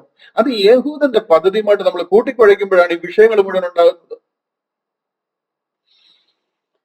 ഇവിടെ പോള് എന്താണ് ഇവരുമായിട്ട് വാദിക്കുന്നത്? ഇത് കണ്ടില്ല, ഈ സംഗതിയെ കുറിച്ച് വിചാരിപ്പാൻ അപ്പോസ്തലന്മാരും മൂപ്പന്മാരും വന്നുകൂടി. ഇവിടെ നടക്കുന്ന ഈ ഒരു അധ്യായത്തെ നമുക്ക് പോളിഷ് ചെയ്ത് 4 മിനിറ്റ് കൊണ്ട് പറഞ്ഞു തീർക്കാം. പക്ഷെ ഇത് എന്തുമാത്രം ഡീപ്പായിട്ട് പഠിക്കേണ്ടുന്ന ഒരു അധ്യായമാണെന്ന് അറിയാം. അത് പഠിച്ചാൽ നമുക്കറിയാം എന്തുകൊണ്ട് ക്രിസ്ത്യാനി തെറ്റിപ്പോയിരിക്കുന്നു. ഈ സംഗതിയെ കുറിച്ച് വിചാരിപ്പാൻ അപ്പോസ്തലന്മാരും മൂപ്പന്മാരും വന്നുകൂടി. വളരെ തർക്കമുണ്ടായി. പത്രോസ് എഴുന്നേറ്റ് അവരോട് പറഞ്ഞത്, ആരുമായിട്ടാണ് തർക്കം ഉണ്ടാകുന്നത്?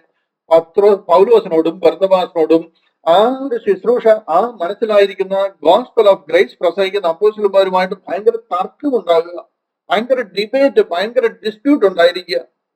എന്താണ് പോൾ ഇവിടെ പറയുന്നത്? പോൾ ഇവിടെ വാദിക്കുന്നത് എന്താണെന്ന് അപ്പോസ്തല പ്രവൃത്തികൾ എഴുതിയിട്ടില്ല. കാര്യം അപ്പോസ്തല പ്രവൃത്തികൾ എഴുതിയിരിക്കുന്നത് പോളിന്റെ ജീവചരിത്രമോ പോൾ എന്ത് വാദിച്ചോ എന്ന് പറയാൻ വേണ്ടിയിട്ടോ അല്ല. ഇത് പരിശുദ്ധ ആത്മാവിനാൽ സഭ അതിൽ കൂടെ നടന്നിരിക്കുന്ന പ്രവർത്തനങ്ങളെ കാണിക്കുവാനായിട്ട് ലൂക്കോസ് എഴുതിയിരിക്കുന്നതാണ്. ഇവിടെ എന്താണ് പോൾ വാദിച്ചതെന്ന് മനസ്സിലാകണമെന്നുണ്ടെങ്കിൽ പോൾ എഴുതിയിരിക്കുന്ന ലേഖനം വായിച്ചു നോക്കണം. ഗലാത്യ ലേഖനം 5-ാം അധ്യായം, അതിന്റെ ചില വാക്യങ്ങൾ ഞാനൊന്ന് വായിച്ച് കേൾപ്പിക്കാം. പോൾ എന്താ ഇവരോട് വാദിച്ചതെന്നുള്ളത്. ആ ഗലാത്യ ലേഖനം 5-ാം അധ്യായം 2-ാം വാക്യം, അവിടെ പോൾ പറയുകയാണ്, നിങ്ങൾ പരിച്ഛേദന ഏറ്റാൽ ക്രിസ്തുവിനെ കൊണ്ട് നിങ്ങൾക്ക് ഒരു പ്രയോജനവുമില്ല എന്ന് പൗലോസായ ഞാൻ നിങ്ങളോട് പറയുന്നു. പോള് ഈ ക്രിസ്ത്യൻ കൗൺസിൽ അവിടെ നടന്ന ആർഗ്യുമെന്റ് എന്താണെന്ന്, പോളിന്റെ വാദം എന്താണെന്ന് അവിടെ പറഞ്ഞിട്ടില്ല. പോൾ അവിടെ മൗനമായിട്ടിരിക്കുന്നവര് നമുക്ക് തോന്നും. അവരെന്തൊക്കെയോ പറയുന്നു, പോൾ അവിടെ കൈകെട്ടി ഇങ്ങനെ ഇരിക്കുന്നു. അത് പറഞ്ഞത് കേട്ടിട്ട് പോൾ എഴുന്നേറ്റ് പോരുന്നു എന്നുള്ളൊരു ഇംപ്രഷൻ ആണ് നമുക്ക് അവിടെ കാണാൻ കഴിയുന്നത്. എന്നാൽ അത് അവിടെ എന്താണ് പറഞ്ഞതെന്നുള്ളത് മനസ്സിലാകണമെന്നുണ്ടെങ്കിൽ പോൾ എഴുതിയിരിക്കുന്ന ലേഖനങ്ങൾ വായിച്ചു നോക്കണം. ഇവിടെ പൗലോസ് പറയാം, നിങ്ങൾ പരിച്ഛേദന ഏറ്റാൽ, അവരെന്താ പറഞ്ഞേ? നിങ്ങൾ പരിച്ഛേദന ഏൽക്കണം, മോശയുടെ ന്യായപ്രമാണം അംഗീകരിക്കണം, അല്ലെങ്കിൽ പിന്നെ നിങ്ങൾക്ക് രക്ഷയ്ക്ക് പറ്റത്തില്ല. നിങ്ങൾ പരിച്ഛേദന ഏറ്റാൽ ക്രിസ്തുവിനെ കൊണ്ട് നിങ്ങൾക്ക് ഒരു പ്രയോജനമില്ല എന്ന് പൗലോസായ ഞാൻ നിങ്ങളോട് പറയും. യേശു ക്രിസ്തു ഇവിടെ വരേണ്ട ആവശ്യമില്ലായിരുന്നു. അതിനു മുമ്പ് പരിച്ഛേദനയാൽ രക്ഷയുണ്ടായിരുന്നു. അത് കഴിഞ്ഞിട്ട് നിങ്ങൾ പരിച്ഛേദന വേണമെന്ന് പറഞ്ഞു കഴിഞ്ഞാൽ കർത്താവ് ഇവിടെ വന്നതിൽ ഒരു അർത്ഥവുമില്ലാതെ പോകുക. അടുത്ത വാക്യം, പരിച്ഛേദന ഏൽക്കുന്ന ഏത് മനുഷ്യനോടും അവൻ ന്യായപ്രമാണം മുഴുവനും നിവർത്തിപ്പാൻ കടപ്പെട്ടിരിക്കുന്നു എന്ന് ഞാൻ പിന്നെ സാക്ഷീകരിക്കുന്നു. പരിച്ഛേദന ഏൽക്കുന്നതിൽ കൂടി എല്ലാം അങ്ങ് തീരുകയല്ല. ഒരുത്തൻ പരിച്ഛേദനയായിട്ട് ആ റൂട്ടിൽ കൂടെ പോവുകയാണെന്നുണ്ടെങ്കിൽ then he should follow the whole law. ന്യായപ്രമാണം മുഴുവനും, ആ 10 കൽപ്പനകളും 613 സബ് ക്ലോസസും ഒക്കെ അടങ്ങുന്ന അത് മുഴുവനും ഫോളോ ചെയ്യണം എന്ന് അവൻ നിവർത്തിക്കാൻ കടംപെട്ടിരിക്കുന്നു എന്ന് ഞാൻ പിന്നെയും സാക്ഷീകരിക്കുന്നു. അടുത്ത വാക്യം, ന്യായപ്രമാണത്താൽ നീതീകരിക്കപ്പെടുവാൻ ഇച്ഛിക്കുന്ന നിങ്ങൾ ക്രിസ്തുവിനോട് വേർപെട്ടു പോയി, നിങ്ങൾ കൃപയിൽ നിന്ന് വീണുപോയി. കൃപയാലാണ് രക്ഷയെന്ന് നിങ്ങൾ വിശ്വസിക്കുന്നുണ്ടെങ്കിൽ അതിന് നിങ്ങൾ പിന്നെ ന്യായപ്രമാണവും മോശയുടെ പ്രമാണവും ഒന്നും അല്ല വിഷയം. ഇവിടെ പറയാണ്, ന്യായപ്രമാണത്താൽ നീതീകരിക്കപ്പെടുവാൻ ഇച്ഛിക്കുന്ന നിങ്ങൾ ക്രിസ്തുവിനോട് വേർപെട്ടു പോയി. ഇതാണ് പോളിന്റെ ആർഗ്യുമെന്റ്. അവിടുത്തെ വേർപെട്ടു പോയി, നിങ്ങൾ കൃപയിൽ നിന്ന് വീണുപോയി.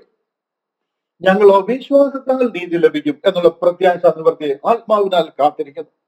വിശ്വാസത്താലാണ് ഞങ്ങൾ നീതി ലഭിക്കുന്നത്. പരിശുദ്ധ ആത്മാവിനാൽ ആ നീതി നമുക്ക് ലഭിക്കുമെന്ന് നമ്മൾ വിശ്വാസത്താൽ കാത്തിരിക്കുക, ആത്മാവിനാൽ കാത്തിരിക്കുന്നു. യേശു ക്രിസ്തുവിൽ പരിച്ഛേദനയുമില്ല, അഗ്രചർമ്മവുമില്ല, സ്നേഹത്താൽ വ്യാപരിക്കുന്ന വിശ്വാസം അത്ര കാര്യം. ഇതാ പോളിന്റെ അവിടുത്തെ ആർഗ്യുമെന്റ്. Hallelujah, hallelujah. ഇവിടെ പോൾ വാദിക്കുന്നത് ഒരു മിസ്റ്ററി ഗോസ്പലാ. ഇവർക്ക് ജഡ്ക എന്താ പറയുന്നത്, ഇവരിത് കേട്ടിട്ട് ഇവർക്ക് ഒരു പിടി കിട്ടുന്നില്ല എന്താ സംഗതി എന്ന്. കാര്യം ഇവർക്ക് ഇത് മനസ്സിലായിട്ടില്ല, ഇത് ഇവർക്ക് അറിയത്തില്ല. ഇതൊരു മിസ്റ്ററി റെവലേഷൻ. മിസ്റ്ററി റെവലേഷൻ എന്ന് പറഞ്ഞു കഴിഞ്ഞാൽ അന്ന് വരെ ദൈവം സ്വർഗത്തിൽ രഹസ്യമായി സീല് ചെയ്ത് വെച്ചിരുന്ന ഒരു സ്വർഗീയ സത്യത്തെ ദൈവം വെളിപ്പെടുത്തുക. അത് ആരിൽ കൂടെ വെളിപ്പെടുത്തിയത്? അതാണ് പൗലോസ് അപ്പോസ്തലനോട് വെളിപ്പെടുത്തിയതും കഴിഞ്ഞ 2-3 വർഷമായിട്ട് ഗലാത്യയിൽ മുഴുവൻ പ്രസംഗിച്ച് ആ സഭകൾ സ്ഥാപിച്ചതും ഈ സുവിശേഷം. ഇതാണ് ജാതികൾക്ക് രക്ഷ വരുന്ന സുവിശേഷം. യഹൂദന്മാരുടെ ജൂവിഷ് പ്രോസലൈസേഷൻ മാർഗത്തിൽ കൂടെയുള്ള ജാതികളെ കൺവേർട്ട് ചെയ്യുകയല്ല, കൃപയാൽ വിശ്വാസം മൂലം രക്ഷിക്കപ്പെടുക. You can save without the covenant of Moses. You can save without the covenant of circumcision. You can save without Israel എന്നുള്ള ഒരു സുവിശേഷം അവിടെ പ്രസംഗിക്കുന്നത്. ഇവിടെ നേരത്തെ ഒരാൾ രക്ഷിക്കപ്പെടണമെന്നുണ്ടെങ്കിൽ അവൻ ഇസ്രായേലിൽ കൂടി വേണം രക്ഷിക്കപ്പെടാൻ. അവൻ യഹൂദ മതാനുസാരിയായിട്ട് വേണം രക്ഷിക്കപ്പെടാൻ. മോശയുടെ ന്യായപ്രമാണവും പരിച്ഛേദനയിൽ കൂടി വേണം അവൻ രക്ഷിക്കപ്പെടാൻ. എന്നാൽ ഇത് മിസ്റ്ററി റെവലേഷനാണ്. ഇവിടെ അതിന്റെ ആവശ്യമില്ല എന്ന് പോൾ പറയുക. ഇന്ന് ക്രിസ്ത്യാനിറ്റിയുടെ പ്രോബ്ലം ഇത് തന്നെയാണ്. യഹൂദന് ഇത് എങ്ങനെ മനസ്സിലായില്ലയോ അതുപോലെ തന്നെ ക്രിസ്ത്യാനിക്ക് മനസ്സിലായിട്ടില്ല. കാര്യം നമ്മൾ യഹൂദന്റെ ഒരു ഓഫ് ഷൂട്ട് ആണെന്ന് വിശ്വസിച്ച് വന്നേക്കുക. ഇവിടെയാണ് സാത്താൻ നമ്മളെ തളച്ചു കളഞ്ഞത്. ഇതിന്റെ ഈ ഒരു സത്യമാണ് നമ്മൾ മനസ്സിലാക്കേണ്ടത്. നമുക്കറിയാവുന്നത് മാനസാന്തരവും ജലസ്നാനവും 10 കൽപ്പനയും വിശുദ്ധ ജീവിതവും ആ ഒരു വിശുദ്ധിയുടെ ഹിസ്റ്റോറിക്കൽ റെക്കോർഡും കാത്തിരുന്ന് വിശുദ്ധിയെ തികച്ച് പരിശുദ്ധാത്മാവിനെ പ്രാപിക്കുന്നതും ഒക്കെയാണ്. വിശുദ്ധ ജീവിതത്തിൽ നിന്നും ഏതെങ്കിലും സമയത്ത് നമ്മൾ വീണുപോയി എന്നുണ്ടെന്നുണ്ടെങ്കിൽ നീ രക്ഷയിൽ നിന്ന് വീണുപോയി എന്നുള്ളൊരു വിശ്വാസത്തിലാണ് ഇന്ന് ക്രിസ്ത്യാനിറ്റി ആയിരിക്കുന്നത്. ഏതെങ്കിലും കാരണവശാൽ വിശുദ്ധ ജീവിതത്തിൽ നമ്മൾ വീണു പോയിട്ടുണ്ടെങ്കിൽ, കുറെ പേരൊക്കെ യൂട്യൂബിൽ ഇരുന്നിട്ട് വിശുദ്ധിയെ കുറിച്ച് പ്രസംഗിക്കുന്നവരെ കാണുന്നുണ്ട്. ഈയിടെയായിട്ട് കുറെ പേര് കൂടിയിട്ടുണ്ട്. ഞാൻ ഇവരോടൊക്കെ ചോദിക്കുക, can you show me one person who have this എന്താ പറയുന്നത്, ഈ വിശ്വാസത്തോടും വിശുദ്ധിയോടും ജീവിക്കുന്ന ഒരു മനുഷ്യനെ നിങ്ങൾക്ക് ഉലകത്തിൽ എന്നെ കാണിച്ചു തരാൻ പറ്റും? വിശുദ്ധി പ്രസംഗിക്കാൻ വലിയ എളുപ്പമാണ്. വെള്ളം ഉടുപ്പിടുന്നതും മീശ ഷേവ് ചെയ്യുന്നതും വെളുക്കെ ചിരിച്ച് നടക്കുന്നതും അല്ല വിശുദ്ധി എന്ന് പറയുന്നത്. വിശുദ്ധി വേണം. വിശുദ്ധിയാൽ രക്ഷിക്കപ്പെടാനാണെന്നുണ്ടെങ്കിൽ പിന്നെ കർത്താവ് കാൽവറിയിൽ ചെയ്ത ഈ കാര്യങ്ങൾക്കൊന്നും യാതൊരു അർത്ഥവുമില്ലാതെ പോവുകയാണ്. ദൈവം നമ്മളെ കുറിച്ച് ആഗ്രഹിക്കുന്നത് നമ്മൾ കള്ളു കുടിക്കാതെ നടക്കുക, അല്ലെന്നുണ്ടെങ്കിൽ സിഗരറ്റ് വലിക്കുന്നില്ല, അല്ലെന്നുണ്ടെങ്കിൽ വെള്ളമെടുപ്പെടുന്നു, ഇതിലൊന്നും അല്ല വിശുദ്ധി എന്ന് പറയുന്നത്. എപ്പോഴെല്ലാം സമയം കിട്ടുക എന്നുണ്ടെങ്കിൽ മത്തായിയുടെ സുവിശേഷം 5-ാം അധ്യായം ഒന്ന് വായിച്ചു നോക്കണം. 5ഉം 6ഉം. കുല ചെയ്യരുതെന്ന് പറഞ്ഞു കഴിഞ്ഞാൽ സഹോദരനോട് കോപിക്കുന്നവൻ കുലപാതകൻ എന്നാണ്. മൂഢ എന്ന് വിളിച്ചു കഴിഞ്ഞാൽ നിത്യ നരകാഗ്നിക്ക് നീ യോഗ്യനാണ്. എങ്ങനെ? എത്ര സഹോദരനോടാ കോപിക്കാതെ നടക്കുന്നത് നമ്മൾ ഓരോരുത്തരും? ഏത് സഹോദരനെ മൂടാന്ന് വിളിക്കാത്ത, അല്ലെങ്കിൽ എന്തെങ്കിലും വേണ്ടാത്ത കാര്യങ്ങൾ പറയാത്തത് ആരോടാ? വ്യഭിചാരം ചെയ്യുക എന്ന് പറഞ്ഞാൽ സ്ത്രീയെ മോഹിക്കേണ്ടതിന് അവളെ നോക്കിയാൽ, ആ കണ്ണുകൊണ്ട് നോക്കിയാൽ നീ വ്യഭിചാരിയ. വിശുദ്ധ ജീവിതത്തിനെ കുറിച്ച് നമ്മൾ ചുമ്മാതിരുന്നിട്ട് വാചകം അടിച്ചിട്ട് കാര്യമില്ല. നിന്റെ വലം കണ്ണ് നിനക്ക് ഇടർച്ച വരുത്തുന്നുണ്ടെങ്കിൽ അതിനെ ചൂഴ്ന്നെടുത്ത് എറിഞ്ഞു കളയാനാ കർത്താവ് പറഞ്ഞു. നിന്റെ വലം കൈ നിനക്ക് ഇടർച്ച വരുന്നെങ്കിൽ അതിനെ വെട്ടിക്കളയുക. എത്ര ഒറ്റക്കണ്ണന്മാരും എത്ര ഒറ്റ കയ്യന്മാരും നമ്മുടെ ഇടയിൽ നിന്നുള്ളത്? നിന്റെ വസ്ത്രം എടുക്കാൻ ആരെങ്കിലും വന്നു കഴിഞ്ഞാൽ അവന് പുതപ്പും കൂടെ വിട്ടുകൊടുക്കാനാ ദൈവം പറയുന്നത്. അതായത് നിന്റെ മൊബൈൽ ആരെങ്കിലും മോഷ്ടിക്കാൻ വന്നു കഴിഞ്ഞാൽ അവനെ വിളിച്ച് ചാർജിലൂടെ കൊടുത്തു വിടാനാ കർത്താവ് പറയുന്നത്. നിന്റെ വലത്തെ ചെകിട്ടത്ത് അടിച്ചാൽ മറ്റേ ചെകിടും കൂടെ കാണിച്ചു കൊടുക്കും. വിശുദ്ധി എന്ന് വാചകം അടിക്കുന്നതിൽ അല്ല കാര്യം. വിശുദ്ധ ജീവിതം എന്താണെന്ന് മനസ്സിലാക്കണം. ഇവിടെ വിശുദ്ധിയെ കുറിച്ച് ഞാൻ പറയുമ്പോൾ നിങ്ങൾ തെറ്റിദ്ധരിക്കല്ല. വിശുദ്ധി രക്ഷപ്പെടാനുള്ള ഒരു മാർഗമല്ല. രക്ഷിക്കപ്പെട്ട ഒരാളുടെ പ്രൊഡക്റ്റും അതിന്റെ ഒരു റിസൾട്ടുമാണ് വിശുദ്ധി എന്ന് പറയുന്നത്. നമ്മൾ വിശുദ്ധരായിട്ട് ജീവിക്കണം. നമ്മുടെ ശരീരത്തെ അതിന്റെ രാഗമോഹങ്ങളോടുകൂടി ക്രൂശിക്കണം. നമ്മള് വിശുദ്ധിയിലും വേർപാടിലും ജീവിക്കണം. അത് ദൈവിക നിശ്ചയവും ദൈവിക കൽപ്പനയുമാണ്. പൗൽ പറയുന്നത് വിശുദ്ധനല്ലാത്തവരെ തന്നെ നിങ്ങളുടെ സഭയിൽ നിങ്ങളുടെ കൂടെ ഇരുത്തൽ, അവരോട് സംസാരിക്കുന്നത് പോലെ ചെയ്യല്ലെന്നാ പറയുന്നത്. കാര്യം ശരിയാണ്, പക്ഷെ അത് രക്ഷിക്കപ്പെടാനുള്ള മാർഗമല്ല, രക്ഷപ്പെട്ടതിന്റെ റിസൾട്ട്. ഹല്ലേലൂയ. ഞാൻ ഒരല്പം ശബ്ദമുയർത്തിയൊക്കെ ഈ പറയുന്നത്, പലപ്പോഴും ഈ യൂട്യൂബിൽ കൂടെ ഒക്കെയുള്ള ഈ സത്യ സുവിശേഷത്തിന് എതിരായിട്ട് കാര്യം മനസ്സിലാകാതെ ജനം ഈ തെറ്റ് തന്നെ പമ്പ് ചെയ്ത് വിടുന്നത് കാണുമ്പോൾ സഹിക്കാൻ പറ്റുന്നില്ല. അതുകൊണ്ടാണ് പലപ്പോഴും ഞാൻ എന്റെ ലെവലിന് മേലെ ഞാൻ ഈ സൗണ്ട് ഉയർത്തിയൊക്കെ ഈ പറയുന്നത്.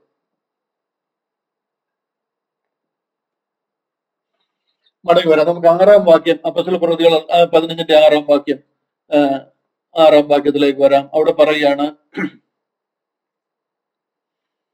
ഈ സംഗതിയെ കുറിച്ച് വിചാരിപ്പാൻ അപ്പോസ്തലന്മാരും മൂപ്പന്മാരും വന്നുകൂടി. വളരെ തർക്കമുണ്ടായ ശേഷം പത്രോസ് എഴുന്നേറ്റ് അവരോട് പറയുക.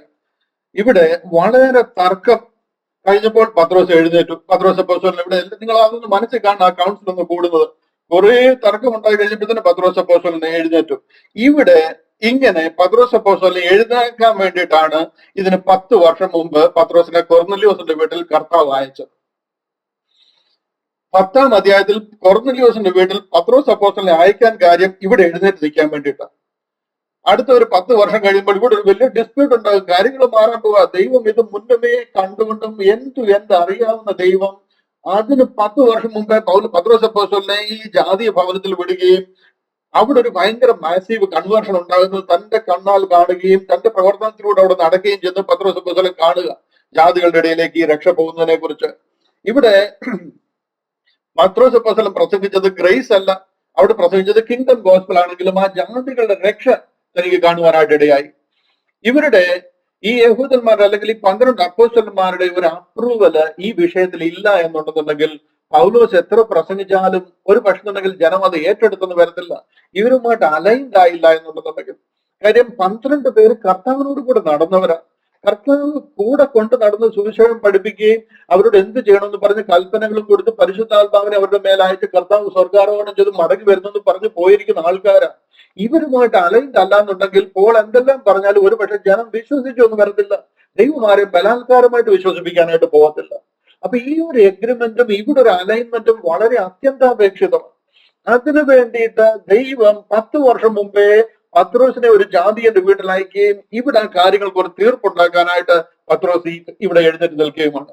ഇവിടെ പറഞ്ഞില്ലയോ, മൂപ്പന്മാരും വന്നുകൂടി വളരെ തർക്കമുണ്ടായ ശേഷം പത്രോസ് എഴുന്നേറ്റ് അവരോട് പറഞ്ഞത്. 7-ാം വാക്യം, സഹോദരന്മാരെ, കുറെ നാൾ മുമ്പേ ദൈവം നിങ്ങളിൽ വെച്ച് ഞാൻ മുഖാന്തരം ജാതികൾ സുവിശേഷ വചനം കേട്ട് വിശ്വസിക്കണമെന്ന് നിശ്ചയിച്ചത് നിങ്ങൾ അറിയുന്നുവല്ലോ. പത്രോസ് അപ്പോസ്തലൻ ഇവിടെ ഈ കുറെ നാൾ മുമ്പ് എന്ന് പറയുന്നത് 10 വർഷം മുമ്പ് കൊർന്നല്യോസിന്റെ ഭവനത്തിൽ പോയ കാര്യമായി പറയുന്നത്. അതിന് മുമ്പും പത്രോസ് അപ്പോസ്തലൻ ഒരുത്തരുടെ വീട്ടിൽ പോയിട്ടില്ല. കാര്യം അവിടെ തന്നെ ക്ലിയർ ആ, പുള്ളി ഒരു വിധത്തിലും പോകുന്നില്ലായിരുന്നു. പരിശുദ്ധാത്മാവ് നിർബന്ധിച്ച് ദുപ്പട്ടിയൊക്കെ ഇറക്കി കാണിച്ച ഒരു പരുവത്തിനാണ് പത്രോസിനെ അങ്ങോട്ട് വിട്ടത് തന്നെ. അതിനു മുമ്പ് ഒരു വീട്ടിലും പോയിട്ടില്ല. അവിടെ ചെന്നപ്പോഴും പറഞ്ഞത്, എന്നെ എന്തിനാ അങ്ങോട്ട് വിളിപ്പിച്ചെന്നാ ചോദിച്ചത്. ഞങ്ങൾ ജാതികളുടെ അടുക്കത്തിൽ പോകത്തില്ല, നിങ്ങൾക്ക് അറിയത്തില്ലേ, പിന്നെ എന്തിനാണ് എന്നെ ഇങ്ങോട്ട് വിളിപ്പിച്ചതെന്നാ ചോദിച്ചാൽ ചെല്ലുന്നത്. അതിനു മുമ്പും പോയിട്ടില്ല, അതിനുശേഷവും പോയിട്ടില്ല. ഈ ഒരു പർട്ടിക്കുലർ ഇൻസിഡന്റ് എന്തിനാ അയച്ചെന്ന് ചോദിച്ചു കഴിഞ്ഞാൽ അതിന്റെ വിശദീകരണമാണ് പത്രോസ് അപ്പോസ്തലൻ ഇവിടെ പറയുന്നത്. ഇവിടെ പറയാണ്, സഹോദരന്മാരെ, കുറെ നാൾ മുമ്പേ ദൈവം നിങ്ങളിൽ വെച്ച് ഞാൻ മുഖാന്തരം ജാതികൾ സുവിശേഷ വചനം കേട്ട് വിശ്വസിക്കണമെന്ന് നിശ്ചയിച്ചത് നിങ്ങൾ അറിയുന്നുവല്ലോ.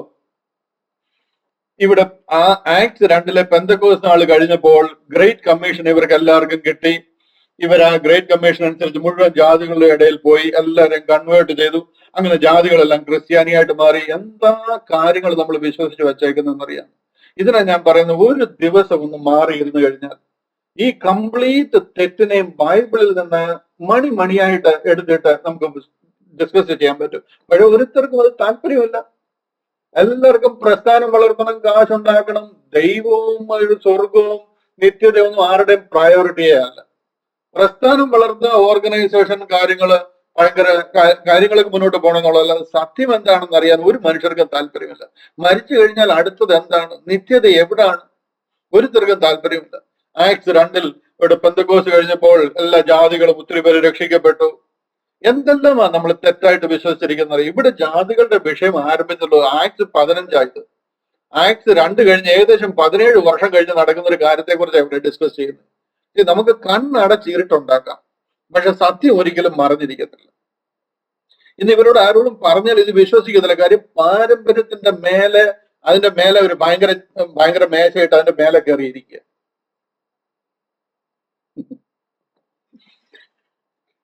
8-ാമത്തെ 9-ാമത്തെ വാക്യം കൂടെ ഒന്ന് വായിക്കാം നമുക്ക്. 7-8.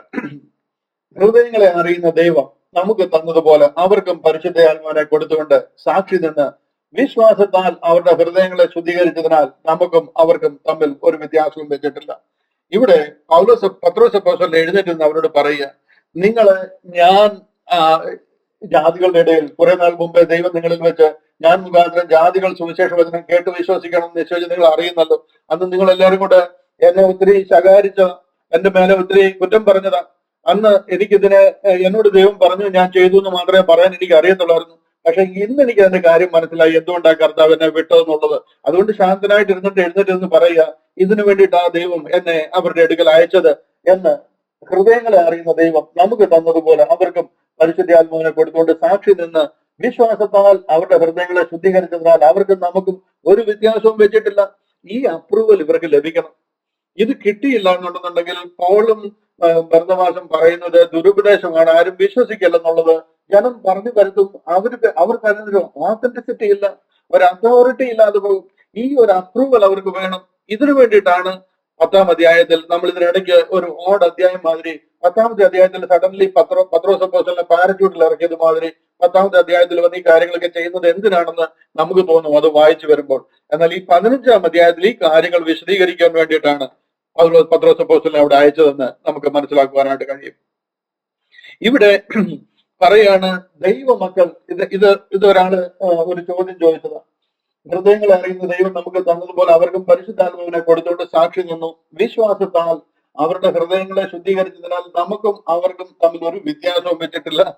ഇവിടെ വായിച്ചിട്ട് പറയാണ് നമുക്കും അവർക്കും തമ്മിൽ ഒരു വ്യത്യാസവും വെച്ചിട്ടില്ല. പിന്നെന്തിനാ നിങ്ങൾ ഈ ഗേറ്റ് മിനിസ്ട്രീസ് പറയുന്നത് വിശ്വാസം അവർ തമ്മിൽ വ്യത്യാസം ഉണ്ടെന്ന് പറയുന്നത്? ഇവിടെ പറയുന്നവർ നമ്മൾ ഒരു വ്യത്യാസവും വെച്ചിട്ടില്ല. ഇവിടെ വ്യത്യാസം വെച്ചിട്ടില്ല എന്നുണ്ടെങ്കിൽ പിന്നെ ഈ 15-ാമത്തെ അധ്യായത്തിന്റെ ആവശ്യമേ ഇല്ല. ഇവിടുത്തെ 15-ാമത്തെ അധ്യായത്തിലെ പ്രശ്നമേ ഇവിടെ വ്യത്യാസം ഉള്ളതുകൊണ്ടാണ്. ഈ വ്യത്യാസം ഇല്ലെന്ന് പറയുന്നത് ദൈവം അവരെയും സ്നേഹിക്കുന്നു, നമ്മളെ സ്നേഹിച്ചതുപോലെ അവരെയും സ്നേഹിക്കുന്നു. അതുകൊണ്ട് നമുക്ക് ലഭിച്ച അനുഗ്രഹം പോലെ അവർക്കും കൊടുക്കാൻ ദൈവത്തിന് ആഗ്രഹമുണ്ട്. അതുകൊണ്ട് നമ്മളും അവരും തമ്മിൽ ദൈവം ഒരു വ്യത്യാസവും കാണുന്നില്ല. അവരങ്ങ് എന്നേക്കുമായിട്ട് നിഷേധിക്കപ്പെട്ടു പോയ ജനമൊന്നുമല്ല. ദൈവത്തിന് അവരോട് പ്രസാദം തോന്നി, അതുകൊണ്ട് നമ്മളെക്കാൾ അവരെ വലിയൊരു വ്യത്യാസം വെച്ചിട്ടില്ല എന്നുള്ള രീതിയിലാണ് പോൾ ഇവിടെ പറയുന്നത്. അല്ലാതെ അവിടെ ചെന്ന് കഴിഞ്ഞപ്പോഴത്തേന് ഇവിടെ ഈ അറബി നാട്ടിലൊക്കെ വന്നു കഴിഞ്ഞാല് അറബികൾ തമ്മിലുള്ള വല്ല കാർ ആക്സിഡന്റ്, മിക്കവാറും കാർ ആക്സിഡന്റും പ്രശ്നങ്ങളൊക്കെ നമുക്ക് റോഡിൽ കാണാം. കാർ ആക്സിഡന്റ് ഉണ്ടായി കഴിഞ്ഞാൽ നമ്മുടെ നാട്ടിലാന്ന് പറഞ്ഞാൽ ആദ്യമേ കാറിനകത്ത് നിന്ന് വടിയും എടുത്തുകൊണ്ട് ഇറങ്ങുക, ബഹളം ഉണ്ടാക്കുകയും എന്താ ഉള്ള പ്രശ്നം ഉണ്ടാവുക ചെയ്യുന്നു. പക്ഷെ ഇവിടെ ഇവർ ഇറങ്ങിക്കഴിഞ്ഞാൽ ആക്സിഡന്റ് ഉണ്ടായി കഴിഞ്ഞാൽ ഉടനെ ഇറങ്ങിയിട്ട് അങ്ങോട്ടും ഇങ്ങോട്ടും കെട്ടിപ്പിടിച്ച് ഭയങ്കര ചുമ്മി ഉമ്മയൊക്കെ കൊടുക്കുകയും പോലെ ഹബീബി കെ ഫാലത്ത് എന്ന് പറഞ്ഞുകൊണ്ട് എന്താണ് അവര് ഭയങ്കര സ്നേഹമാണ് കാണിക്കുന്നത്. ഭയങ്കര കെട്ടിപ്പിടുത്ത ഉമ്മയൊക്കെ കാണും. ആക്സിഡന്റ് ഉണ്ടായിരിക്കുക വണ്ടി റോഡിൽ, മറ്റു വണ്ടികളെല്ലാം ജാമായിട്ട് എടുക്കുക. എന്നാൽ ഇവർ രണ്ടും ചാടി ഇറങ്ങിയിട്ട് ആദ്യം കെട്ടിപ്പിടിച്ച് ഉമ്മ കൊടുക്കുന്നതാണ് എന്ന് പറഞ്ഞത് മാതിരി ഇവിടെ ഈ പറയുന്നത് അവര് വന്നിട്ട് ഇവർ തമ്മിൽ ഒരു വ്യത്യാസമില്ലെന്ന് പറയുന്നതിന്റെ അർത്ഥം ഈ രണ്ട് ഉപദേശം തമ്മിൽ യാതൊരു വ്യത്യാസമില്ല, രണ്ടുപേരും ബ്രദേഴ്സ് ആണെന്നല്ല ഈ പറയുന്നത്. ദൈവത്തിന് രണ്ടുപേരെയും അനുഗ്രഹിക്കുവാനായിട്ട്, ജാതികൾക്ക് യഹൂദന് കൊടുത്തതുപോലെയുള്ള അനുഗ്രഹം ജാതികൾക്കും കൊടുക്കുവാനായിട്ട് ദൈവത്തിന് പ്രസാദം തോന്നി ശുദ്ധീകരിച്ചതിനാൽ നമുക്കും അവർക്കും തമ്മിൽ ഒരു വ്യത്യാസവും വെച്ചിട്ടില്ല. അവരെന്നേക്കുമായിട്ട് അങ്ങ് നിഷേധിക്കപ്പെട്ട ജനമൊന്നും അല്ല എന്നിവിടെ പത്രോസ് അപ്പോസ്തലൻ പറഞ്ഞവരെ മനസ്സിലാക്കിയ. ഇവിടെ ഉലക സ്ഥാപനം മുതൽ സ്വർഗത്തിൽ മറഞ്ഞിരുന്ന ഒരു സ്വർഗീയ പദ്ധതി ആരംഭിക്കുക. അത് പന്തിരുവർക്കോ ഇസ്രായേലിനോ മോശയ്ക്കോ അബ്രഹാമിനോ ഒന്നും മനസ്സിലായിട്ടില്ലാത്തൊരു വിഷയമാണ്. ഇതൊരു പ്രത്യേക സുവിശേഷമാണ്. നമ്മുടെ മുന്നിലുള്ള ഒരു 10 മിനിറ്റ് കൂടെ ഉള്ളൂ. ഞാൻ ഈ വിഷയം ഒന്ന് പറഞ്ഞ് മനസ്സിലാക്കുവാനായിട്ട് ശ്രമിക്കുക. നിങ്ങൾ എന്റെ കൂടെ ഉണ്ടെന്ന് ഞാൻ മനസ്സിലാക്കുന്നു. ഗലാത്യ ലേഖനം 1-ാം അധ്യായം അതിന്റെ 6 മുതലുള്ള ചില വാക്യങ്ങൾ കൂടെ ഒന്ന് വായിച്ച് കേൾപ്പിക്കാം ഇതിനോടുള്ള ബന്ധത്തിൽ. ഇവിടെ പൗലോസ് അപ്പോസ്തലൻ പറയുക, ക്രിസ്തുവിന്റെ കൃപയാൽ നിങ്ങളെ വിളിച്ചവനെ വിട്ട് നിങ്ങൾ ഇത്ര വേഗത്തിൽ വേറൊരു സുവിശേഷത്തിലേക്ക് മറിയുന്നത് കൊണ്ട് ഞാൻ ആശ്ചര്യപ്പെടുന്നു. ഇവിടെ പോൾ പറയുന്ന ഒരു സുവിശേഷമുണ്ട്. അത് സ്വർഗത്തിൽ നിന്നും ദൈവം പൗലോസ് അപ്പോസ്തലന് കാണിച്ചു കൊടുത്തിരിക്കുന്ന ഒരു സുവിശേഷമാണ്. അത് കൃപയുടെ സുവിശേഷമാണ്. കാൽവറിയിലൂടെ ദൈവം നിവർത്തിച്ച രക്ഷണ പ്രവൃത്തിയിലെ വിശ്വാസത്താൽ രക്ഷിക്കപ്പെടുന്ന ഒരു സുവിശേഷമാണ്. അത് വിട്ടിട്ട് നിങ്ങൾ വേറൊരു സുവിശേഷം, അതെന്താ? അത് ഇതിന് മുൻപുണ്ടായിരുന്ന രക്ഷാ പദ്ധതിയാണ്. അത് പണ്ട് പോളും ഇത് തന്നെ പ്രസംഗിച്ചിരുന്നതാ. ബട്ട് അത് ഈ കാലഘട്ടത്തിൽ വാലിഡ് അല്ല. അത് വാലിഡ് ആയാൽ യേശു ക്രിസ്തു വന്നതിലൊരു അർത്ഥമില്ല. കർത്താവിന്റെ ക്രൂശ് മരണം കൊണ്ട് നിങ്ങൾക്ക് ഒരു പ്രയോജനവുമില്ല. അതുകൊണ്ട് പോൾ പറയാം, ക്രിസ്തുവിന്റെ കൃപയാൽ നിങ്ങളെ വിളിച്ചവനെ വിട്ട് നിങ്ങൾ ഇത്ര വേഗത്തിൽ വേറൊരു സുവിശേഷത്തിലേക്ക് മറിയുന്നത് കൊണ്ട് ഞാൻ ആശ്ചര്യപ്പെടുന്നു. നിങ്ങൾ എന്നെ കണ്ടതാ, എന്നെ എറിഞ്ഞു കൊന്നതാ, ഞാൻ നിങ്ങളുടെ മുമ്പിൽ ചെയ്ത അത്ഭുതങ്ങളും അടയാളങ്ങളും ഒക്കെ നിങ്ങൾ കണ്ടതാ. അത് വേറൊരു സുവിശേഷം എന്നല്ല. ചിലർ നിങ്ങളെ കലക്കി ക്രിസ്തുവിന്റെ സുവിശേഷം മറിച്ച് കളയാൻ ഇച്ഛിക്കുക. ക്രിസ്ത്യാനി എന്ന് പറയുന്നത് നമ്മൾ മനസ്സിലാക്കിയിരിക്കേണ്ട ഒരു സത്യമായിരുന്നു. വേറെ ഒരു സുവിശേഷത്തിലുമല്ല നിങ്ങൾ രക്ഷിക്കപ്പെടുന്നത്. അത് ക്രിസ്തുവിന്റെ സുവിശേഷം മറിച്ചു കളയുവാൻ അവർ ഇച്ഛിക്കുന്നു എന്നുള്ളൂ. എന്നാൽ ഞങ്ങൾ നിങ്ങളോട് അറിയിച്ചതിന് വിപരീതമായി ഞങ്ങളാകട്ടെ, ഇനി സ്വർഗത്തിൽ നിന്നൊരു ദൂതനാകട്ടെ നിങ്ങളോട് സുവിശേഷം അറിയിച്ചാൽ അവൻ ശപിക്കപ്പെട്ടവൻ. പണ്ട് ദൈവം ഇവരുടെ ഇടയിൽ ഗബ്രിയേലിനെയോ അതുപോലുള്ള ദൂതന്മാരെയോ അയച്ച് അറിയിക്കുമായിരുന്നു. സുവിശേഷം അറിയിക്കാനായിട്ട് ദൂതന്മാരെ ഉപയോഗിച്ചിട്ടുണ്ട്. ഇനി വരുന്ന കാലഘട്ടത്തിൽ ദൈവം അങ്ങനെ ഉപയോഗിക്കും. അങ്ങനെ ഏതെങ്കിലും ദൂതൻ വന്ന് പറഞ്ഞാൽ പോലും അത് നിങ്ങളൊരു വേറൊരു സുവിശേഷം അറിഞ്ഞിരിക്കുന്നു, ദൂതൻ ഞങ്ങളെ അറിയിച്ചതാണെന്ന് പറഞ്ഞാൽ പോലും ആ ദൂതൻ കൂടെ ശപിക്കപ്പെട്ടവനാണെന്ന് പറയത്തക്കവണ്ണം ഇമ്പോർട്ടന്റ് ആയി ഈ സുവിശേഷം എന്ന് പറയുന്നത്. കർത്താവ് കാൽവറിയിൽ തകർക്കപ്പെട്ടിരിക്കുക, മറുവിലയാഗമായിരിക്കുക. അതിലെ വിശ്വാസത്താൽ രക്ഷിക്കപ്പെടുന്ന സുവിശേഷത്തിനെതിരായിട്ട് എന്ത് വന്നാലും അത് തെറ്റായ സുവിശേഷമാണ്. ഞങ്ങൾ നിങ്ങളോട് അറിയിച്ചതിന് വിപരീതമായി ഞങ്ങളാകട്ടെ, സ്വർഗത്തിൽ നിന്നൊരു ദൂതനാകട്ടെ നിങ്ങളോട് സുവിശേഷം അറിയിച്ചാൽ അവൻ ശപിക്കപ്പെട്ടവന്. ഞങ്ങൾ മുൻ പറഞ്ഞതുപോലെ ഇപ്പോൾ പിന്നെയും പറയുന്നു, നിങ്ങൾ കൈക്കൊണ്ട സുവിശേഷത്തിന് വിപരീതമായി ആരെങ്കിലും നിങ്ങളോട് സുവിശേഷം അറിയിച്ചാൽ അവൻ ശപിക്കപ്പെട്ടവൻ. ഇവിടെ പോൾ ഇത്രയും കർക്കശമായിട്ട് പറയാൻ കാര്യം എന്താണെന്ന് ചോദിച്ചു കഴിഞ്ഞാൽ, ഇവർക്കിതൊന്ന് മനസ്സിലാകണം. എന്നെ ദൈവം വിളിച്ച് എനിക്ക് തന്നിരിക്കുന്ന ഒരു വെളിപ്പാടാണ്, അതാണ് ഞാൻ പ്രസംഗിക്കുന്നത് എന്നുള്ളത് ഇവരുമായിട്ടൊരു എഗ്രിമെന്റിൽ കൊണ്ടുവരണം. കിങ്ഡം ഓഫ് ഹെവൻ എന്ന സുവിശേഷമാണ് പന്തിരുവർ പ്രസംഗിക്കുന്നത്. അതുകൊണ്ട് അവർ സ്വർഗരാജ്യം സമീപിച്ചിരിക്കാൻ മാനസാന്തരപ്പെട്ട് സുവിശേഷത്തിൽ വിശ്വസിപ്പീൻ എന്നുള്ള സുവിശേഷം പ്രസംഗിക്കുന്നത്. നിങ്ങൾ ശാന്തമായിട്ടൊന്ന് ആലോചിച്ച് നോക്കുക. ആ ഗോസ്പൽ ആണോ നമ്മൾ ഇന്ന് പ്രസംഗിക്കേണ്ടത്? Does that make any sense? Do you think that is the gospel we should preach today? ഇന്ന് നമ്മൾ പ്രസംഗിക്കേണ്ട സുവിശേഷം അതാണ് നിങ്ങൾ ചിന്തിക്കുന്നുണ്ടോ? അല്പമെങ്കിലും ആത്മീക പക്വത, അല്പമെങ്കിലും ദൈവസ്നേഹം നമുക്ക് ബാക്കി നിൽപ്പുണ്ടെന്നുണ്ടെങ്കിൽ, പാർട്ടി വളർത്തലും ഓർഗനൈസേഷൻ വളർത്തലും ഒക്കെ വിട്ടിട്ട് ദൈവവചനത്തെ അനുസരിക്കാൻ ആർക്കെങ്കിലും ആഗ്രഹം ഉണ്ടെങ്കിൽ ഈ വചനങ്ങളൊക്കെ ഒരിക്കൽ കൂടി വായിച്ചു നോക്കുവാൻ ഞാൻ നിങ്ങളോട് വിനീതമായിട്ട് ഓർപ്പിക്കുക. നമ്മുടെ സുവിശേഷം എന്ന് പറയുന്നത് Christ died for our sins എന്നുള്ളതാണ്. നമ്മുടെ പാപങ്ങളുടെ പരിഹാരത്തിനായി കർത്താവ് കാൽവറിയിൽ തകർക്കപ്പെട്ടു എന്നുള്ളതാണ്. അതിലൂടെ ലഭിക്കുന്ന, അതിലെ വിശ്വാസത്താൽ നമുക്ക് ലഭിക്കുന്ന രക്ഷയാണ്. എഫേസ്യ ലേഖനം 2-ാം അധ്യായം 13-ാം വാക്യത്തിൽ പറയുന്നത് എന്താന്ന് നോക്കിയേ. അവിടെ പറഞ്ഞിട്ടുണ്ട്, മുമ്പേ ദൂരസ്ഥരായിരുന്ന നിങ്ങൾ ഇതിനോടൊന്നും അടുക്കാൻ പോലും പറ്റുന്ന സാഹചര്യത്തിലായിരുന്നില്ല. മുമ്പേ ദൂരസ്ഥരായിരുന്ന നിങ്ങൾ ഇപ്പോൾ ക്രിസ്തുവേശുവിൽ ക്രിസ്തുവിന്റെ രക്തത്താൽ സമീപസ്ഥരായി തീർന്നു. എങ്ങനെ? യേശു ക്രിസ്തുവിന്റെ രക്തത്താൽ നിങ്ങൾ സമീപസ്ഥരായി തീർന്നിരിക്കുക. മോശയുടെ ന്യായപ്രമാണത്തിലോ പരിച്ഛേദനയിലോ ഒന്നുമല്ല. This is not your gospel. ഇവിടെ ഇതിലെ വിശ്വാസമാണ്. 8-9 വാക്യം കണ്ടില്ലേ? 8-9 വാക്യം പറയുന്നത്, കൃപയാലല്ലോ നിങ്ങൾ വിശ്വാസം മൂലം രക്ഷിക്കപ്പെട്ടിരിക്കുന്നത്, അതിന് നിങ്ങൾ കാരണമല്ല, ദൈവത്തിന്റെ ദാനം അത്രയാകുന്നു. നിങ്ങൾ എന്തെങ്കിലും ചെയ്തിട്ടോ നിങ്ങളുടെ എന്തെങ്കിലും ക്രെഡിറ്റ് കാണിച്ചിട്ടോ രക്ഷിക്കപ്പെട്ടവരല്ല നിങ്ങൾ. Yes, because of the grace of God, by grace through faith you are saved. അടുത്ത വാക്യം പറഞ്ഞു, ആരും പ്രശംസിക്കാതിരിക്കാൻ പ്രവർത്തികളും കാരണമല്ല. നിങ്ങൾ ന്യായപ്രമാണത്തിന്റെ ഒരു പ്രവൃത്തിയും ചെയ്തിട്ട് രക്ഷിക്കപ്പെടുന്നവരല്ല. അടിവരയിട്ട് ക്രിസ്ത്യാനി മനസ്സിലാക്കിയിരിക്കേണ്ട വാക്യമായത്. ഹല്ലേലൂയ. അപ്പോസ്തലപ്രവൃത്തികൾ 15-ാം അധ്യായം 9-ാം വാക്യത്തിലേക്ക് വരിക. 9-ാമത്തെ വാക്യം നമ്മൾ വായിച്ചതാണ്. അവരുടെ ഹൃദയങ്ങളെ ശുദ്ധീകരിച്ചതിനാൽ നമുക്കും അവർക്കും തമ്മിൽ ഒരു വ്യത്യാസവും വെച്ചിട്ടില്ല. ഇവിടെ വ്യത്യാസം വെച്ചിട്ടില്ല എന്നല്ല. ഗോസ്പൽ ഓഫ് ഗ്രേസ് എന്താണ്, ഗോസ്പൽ ഓഫ് സർക്കംസിഷൻ എന്താണ്, ഗോസ്പൽ ഓഫ് അൺസർക്കംസിഷൻ എന്താണ് എന്നുള്ളത് നമ്മൾ മനസ്സിലാക്കണം. അത് മനസ്സിലാക്കുവാനായിട്ടും ഇതിനും നമ്മൾ ഗലാത്യ ലേഖനത്തിലേക്ക് പോയി കഴിഞ്ഞാൽ അത് കാണുവാനായിട്ട് കഴിയും. അടുത്ത 5 മിനിറ്റ് കൊണ്ട് ഞാൻ ആ കാര്യം പറഞ്ഞ് നമ്മൾ 10-12 വാക്യം വരെ വായിച്ച് നിർത്തുവാനായിട്ട് പോവുകയാണ്. ഗലാത്യ ലേഖനം 2-ാം അധ്യായം അതിന്റെ 6-ാം വാക്യത്തിൽ പറയുകയാണ്, പ്രമാണികളായവരോ അവർ പണ്ട് എങ്ങനെയുള്ളവരായിരുന്നാലും എനിക്ക് ഏതുമില്ല. നിങ്ങൾക്ക് മനസ്സിലാകുന്നുണ്ട് ഈ സാഹചര്യം എന്താന്നുള്ളത്. ഈ പൗലോസും ബർന്നബാസും തീത്തോസിനെയും കൂട്ടിക്കൊണ്ട് ഈ ജെറുസലേം കൗൺസിൽ കൂടാനായിട്ട് വരിക. അവിടെ നിന്ന് പുറപ്പെടുന്ന ഒരു രംഗമാണ്. അത് 1-ാമത്തെ വാക്യം മുതൽ വായിച്ചാൽ നമുക്ക് കാണാൻ പറ്റും. 2-ാം അധ്യായത്തിന്റെ 1-ാം വാക്യം മുതൽ അവിടെ പറയുകയാണ്, 14 ആണ്ട് കഴിഞ്ഞിട്ട്, കണ്ടോ, 14 ആണ്ട് കഴിഞ്ഞിട്ട് ഞാൻ ബർന്നബാസിനെയും തീത്തോസിനെയും കൂട്ടിക്കൊണ്ട് വീണ്ടും യെരുശലേമിലേക്ക് പോയി. ഈ വരുന്ന വരവ ഈ 15-ാം അധ്യായത്തിലെ കമ്മിറ്റി ഈ കൗൺസിൽ കൂടുവാനായിട്ട് വരിക. 14 വർഷം കഴിഞ്ഞിട്ടാണ് ഞാൻ യെരുശലേമിലേക്ക് വരുന്നതെന്ന് പറയുക. ഞാൻ ഒരു വെളിപ്പാട് അനുസരിച്ച് അത്രേ പോയത്. ഞാൻ ഓടുന്നതോ വെറുതെ എന്ന് വരാതിരിക്കാൻ ഞാൻ ജാതികളുടെ ഇടയിൽ പ്രസംഗിക്കുന്ന സുവിശേഷം അവരോട്, വിശേഷ പ്രമാണികളോട് വിവരിച്ചു. എന്താ ജാതികളുടെ ഇടയിൽ പ്രസംഗിക്കുന്ന സുവിശേഷം? അത് ഇതും തമ്മിൽ എന്താ വ്യത്യാസം? യെസ്, അതാണ് നമ്മുടെ വ്യത്യാസം. അതാണ് ക്രിസ്ത്യാനിയും യഹൂദനും തമ്മിലുള്ള വ്യത്യാസം. അത് നമുക്ക് മനസ്സിലായില്ല എന്നുണ്ടെങ്കിൽ നമ്മൾ യഹൂദനാണെന്ന് പറഞ്ഞിരിക്കും. ആ ജാതികളുടെ ഇടയിൽ പ്രസംഗിച്ച സുവിശേഷം എന്താണെന്ന് നമുക്ക് ആദ്യം മനസ്സിലാകണം. അതിനെയാണ് ഇവിടെ പറയുന്നത്, പ്രമാണികളായവരും, അതായത് ഈ അപ്പോസ്തലന്മാർ 12 പേര്, അവര് പണ്ട് എങ്ങനെയുള്ളവരായിരുന്നാലും എനിക്ക് ഏതുമില്ല. ഞാൻ 14 വർഷം കഴിഞ്ഞതിന് ശേഷമാണ് വരുന്നത്. അവര് പണ്ട് കർത്താവിനോട് കൂടെ നടന്നിരുന്നവരാണ്. കർത്താവ് ഒരു കൽപ്പനകളൊക്കെ കൊടുത്തിട്ടുണ്ട്, കാര്യം ശരിയാ. പക്ഷെ അവരെന്തു തന്നെ ആയിരുന്നാലും എനിക്ക് ഏതുമില്ല. കാര്യം ദൈവം മനുഷ്യന്റെ മുഖം നോക്കുന്നില്ല. പ്രമാണികൾ എനിക്കൊന്നും ഗ്രഹിപ്പിച്ചു തന്നിട്ടില്ല. ഞാൻ അവരുടെ ഒന്നും പഠിച്ചിട്ടില്ല. അവരെന്നെ ഒന്നും ഗ്രഹിപ്പിച്ചു തന്നിട്ടുമില്ല. ഗ്രഹിപ്പിച്ചു തന്നിട്ടില്ല എന്ന് തന്നെയല്ല, നേരെ മറിച്ച് പരിച്ഛേദനയുടെ അപ്പോസ്തലത്വത്തിനായി പത്രോസിനോട് കൂടെ വ്യാപരിച്ചവൻ ജാതികൾക്കായി എന്നോടുകൂടെയും വ്യാപരിച്ചു. ഈ പരിച്ഛേദനക്കാരുടെ സുവിശേഷം, അവരുടെ അപ്പോസ്തലത്വം എന്ന് പറയുന്ന ഒരു സുവിശേഷമുണ്ട്.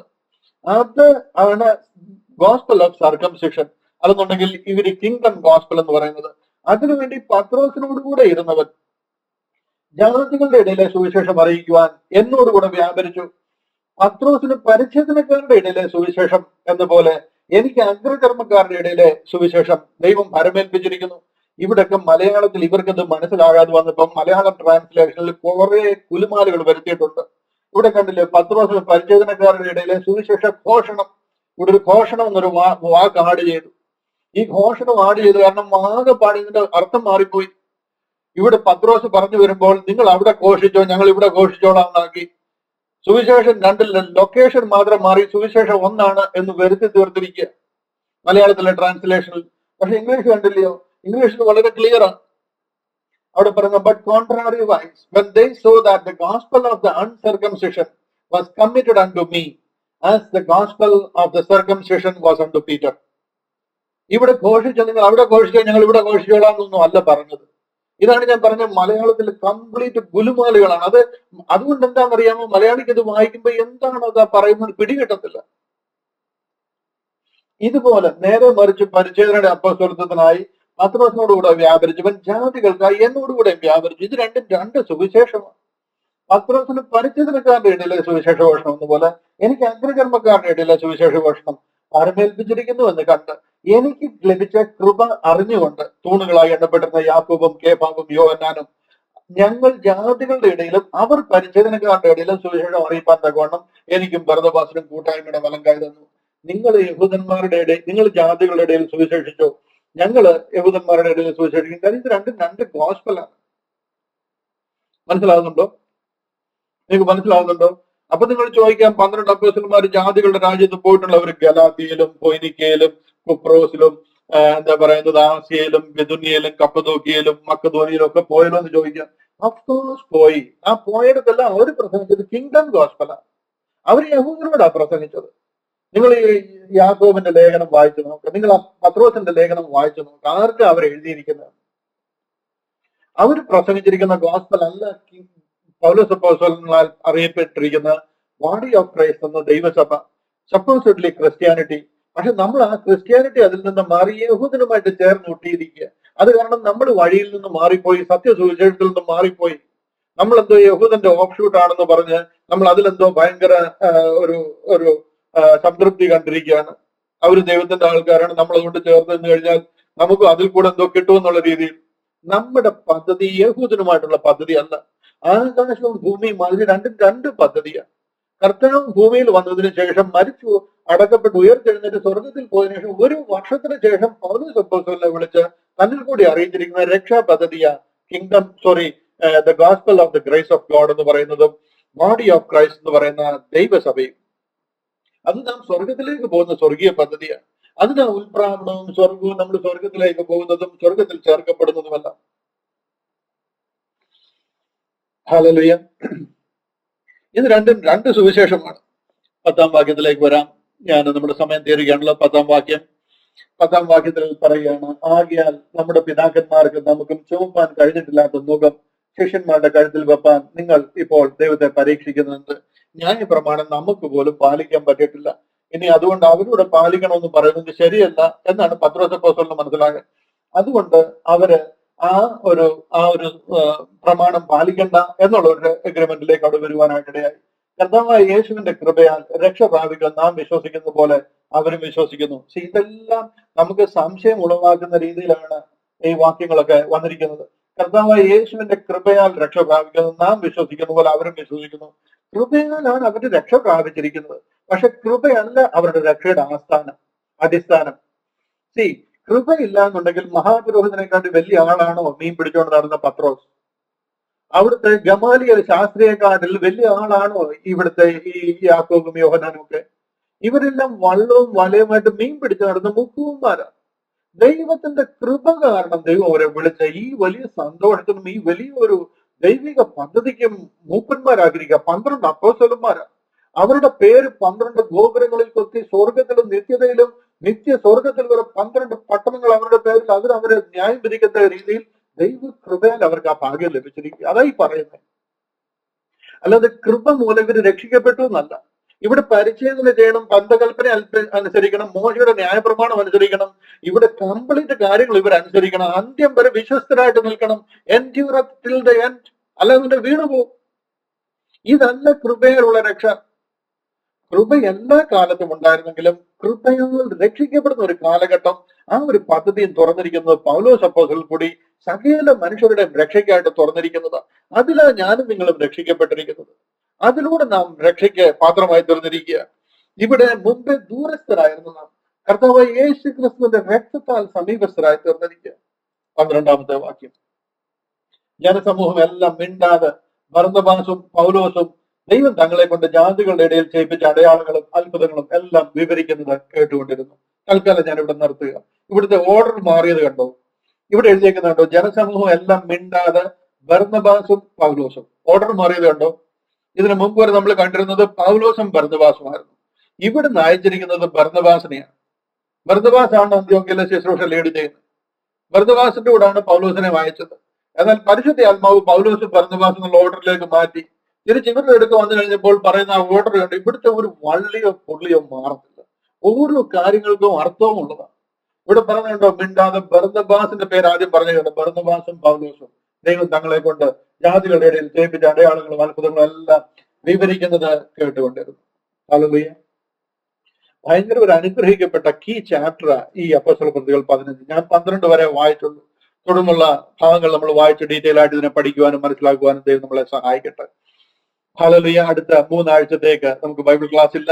4-ാമത്തെ ആഴ്ചയിൽ ഒന്നിച്ച് കൂടി വന്ന് തുടർമാനമായിട്ട് ചിന്തിക്കാമെന്ന് ഞാൻ കർത്താവിൽ ആഗ്രഹിക്കുന്നു. ഇതുവരെയുള്ള കാര്യങ്ങൾ നമുക്കൊന്ന് റിവൈസ് ചെയ്യുവാനും മനസ്സിലാക്കുവാനും കൂടുതൽ ഉത്സാഹത്തോടെ തന്നെ പഠിക്കുവാനും ദൈവം നമ്മളെ സഹായിക്കട്ടെ. പ്രാർത്ഥിച്ച് ഇന്നത്തെ ശുശ്രൂഷ നമ്മൾ അവസാനിപ്പിക്കുവാനായിട്ട് പോവുകയാണ്. കർത്താവിന്റെ കൃപ നമ്മോട് കൂടെ ഇരിക്കുവാനാണ്.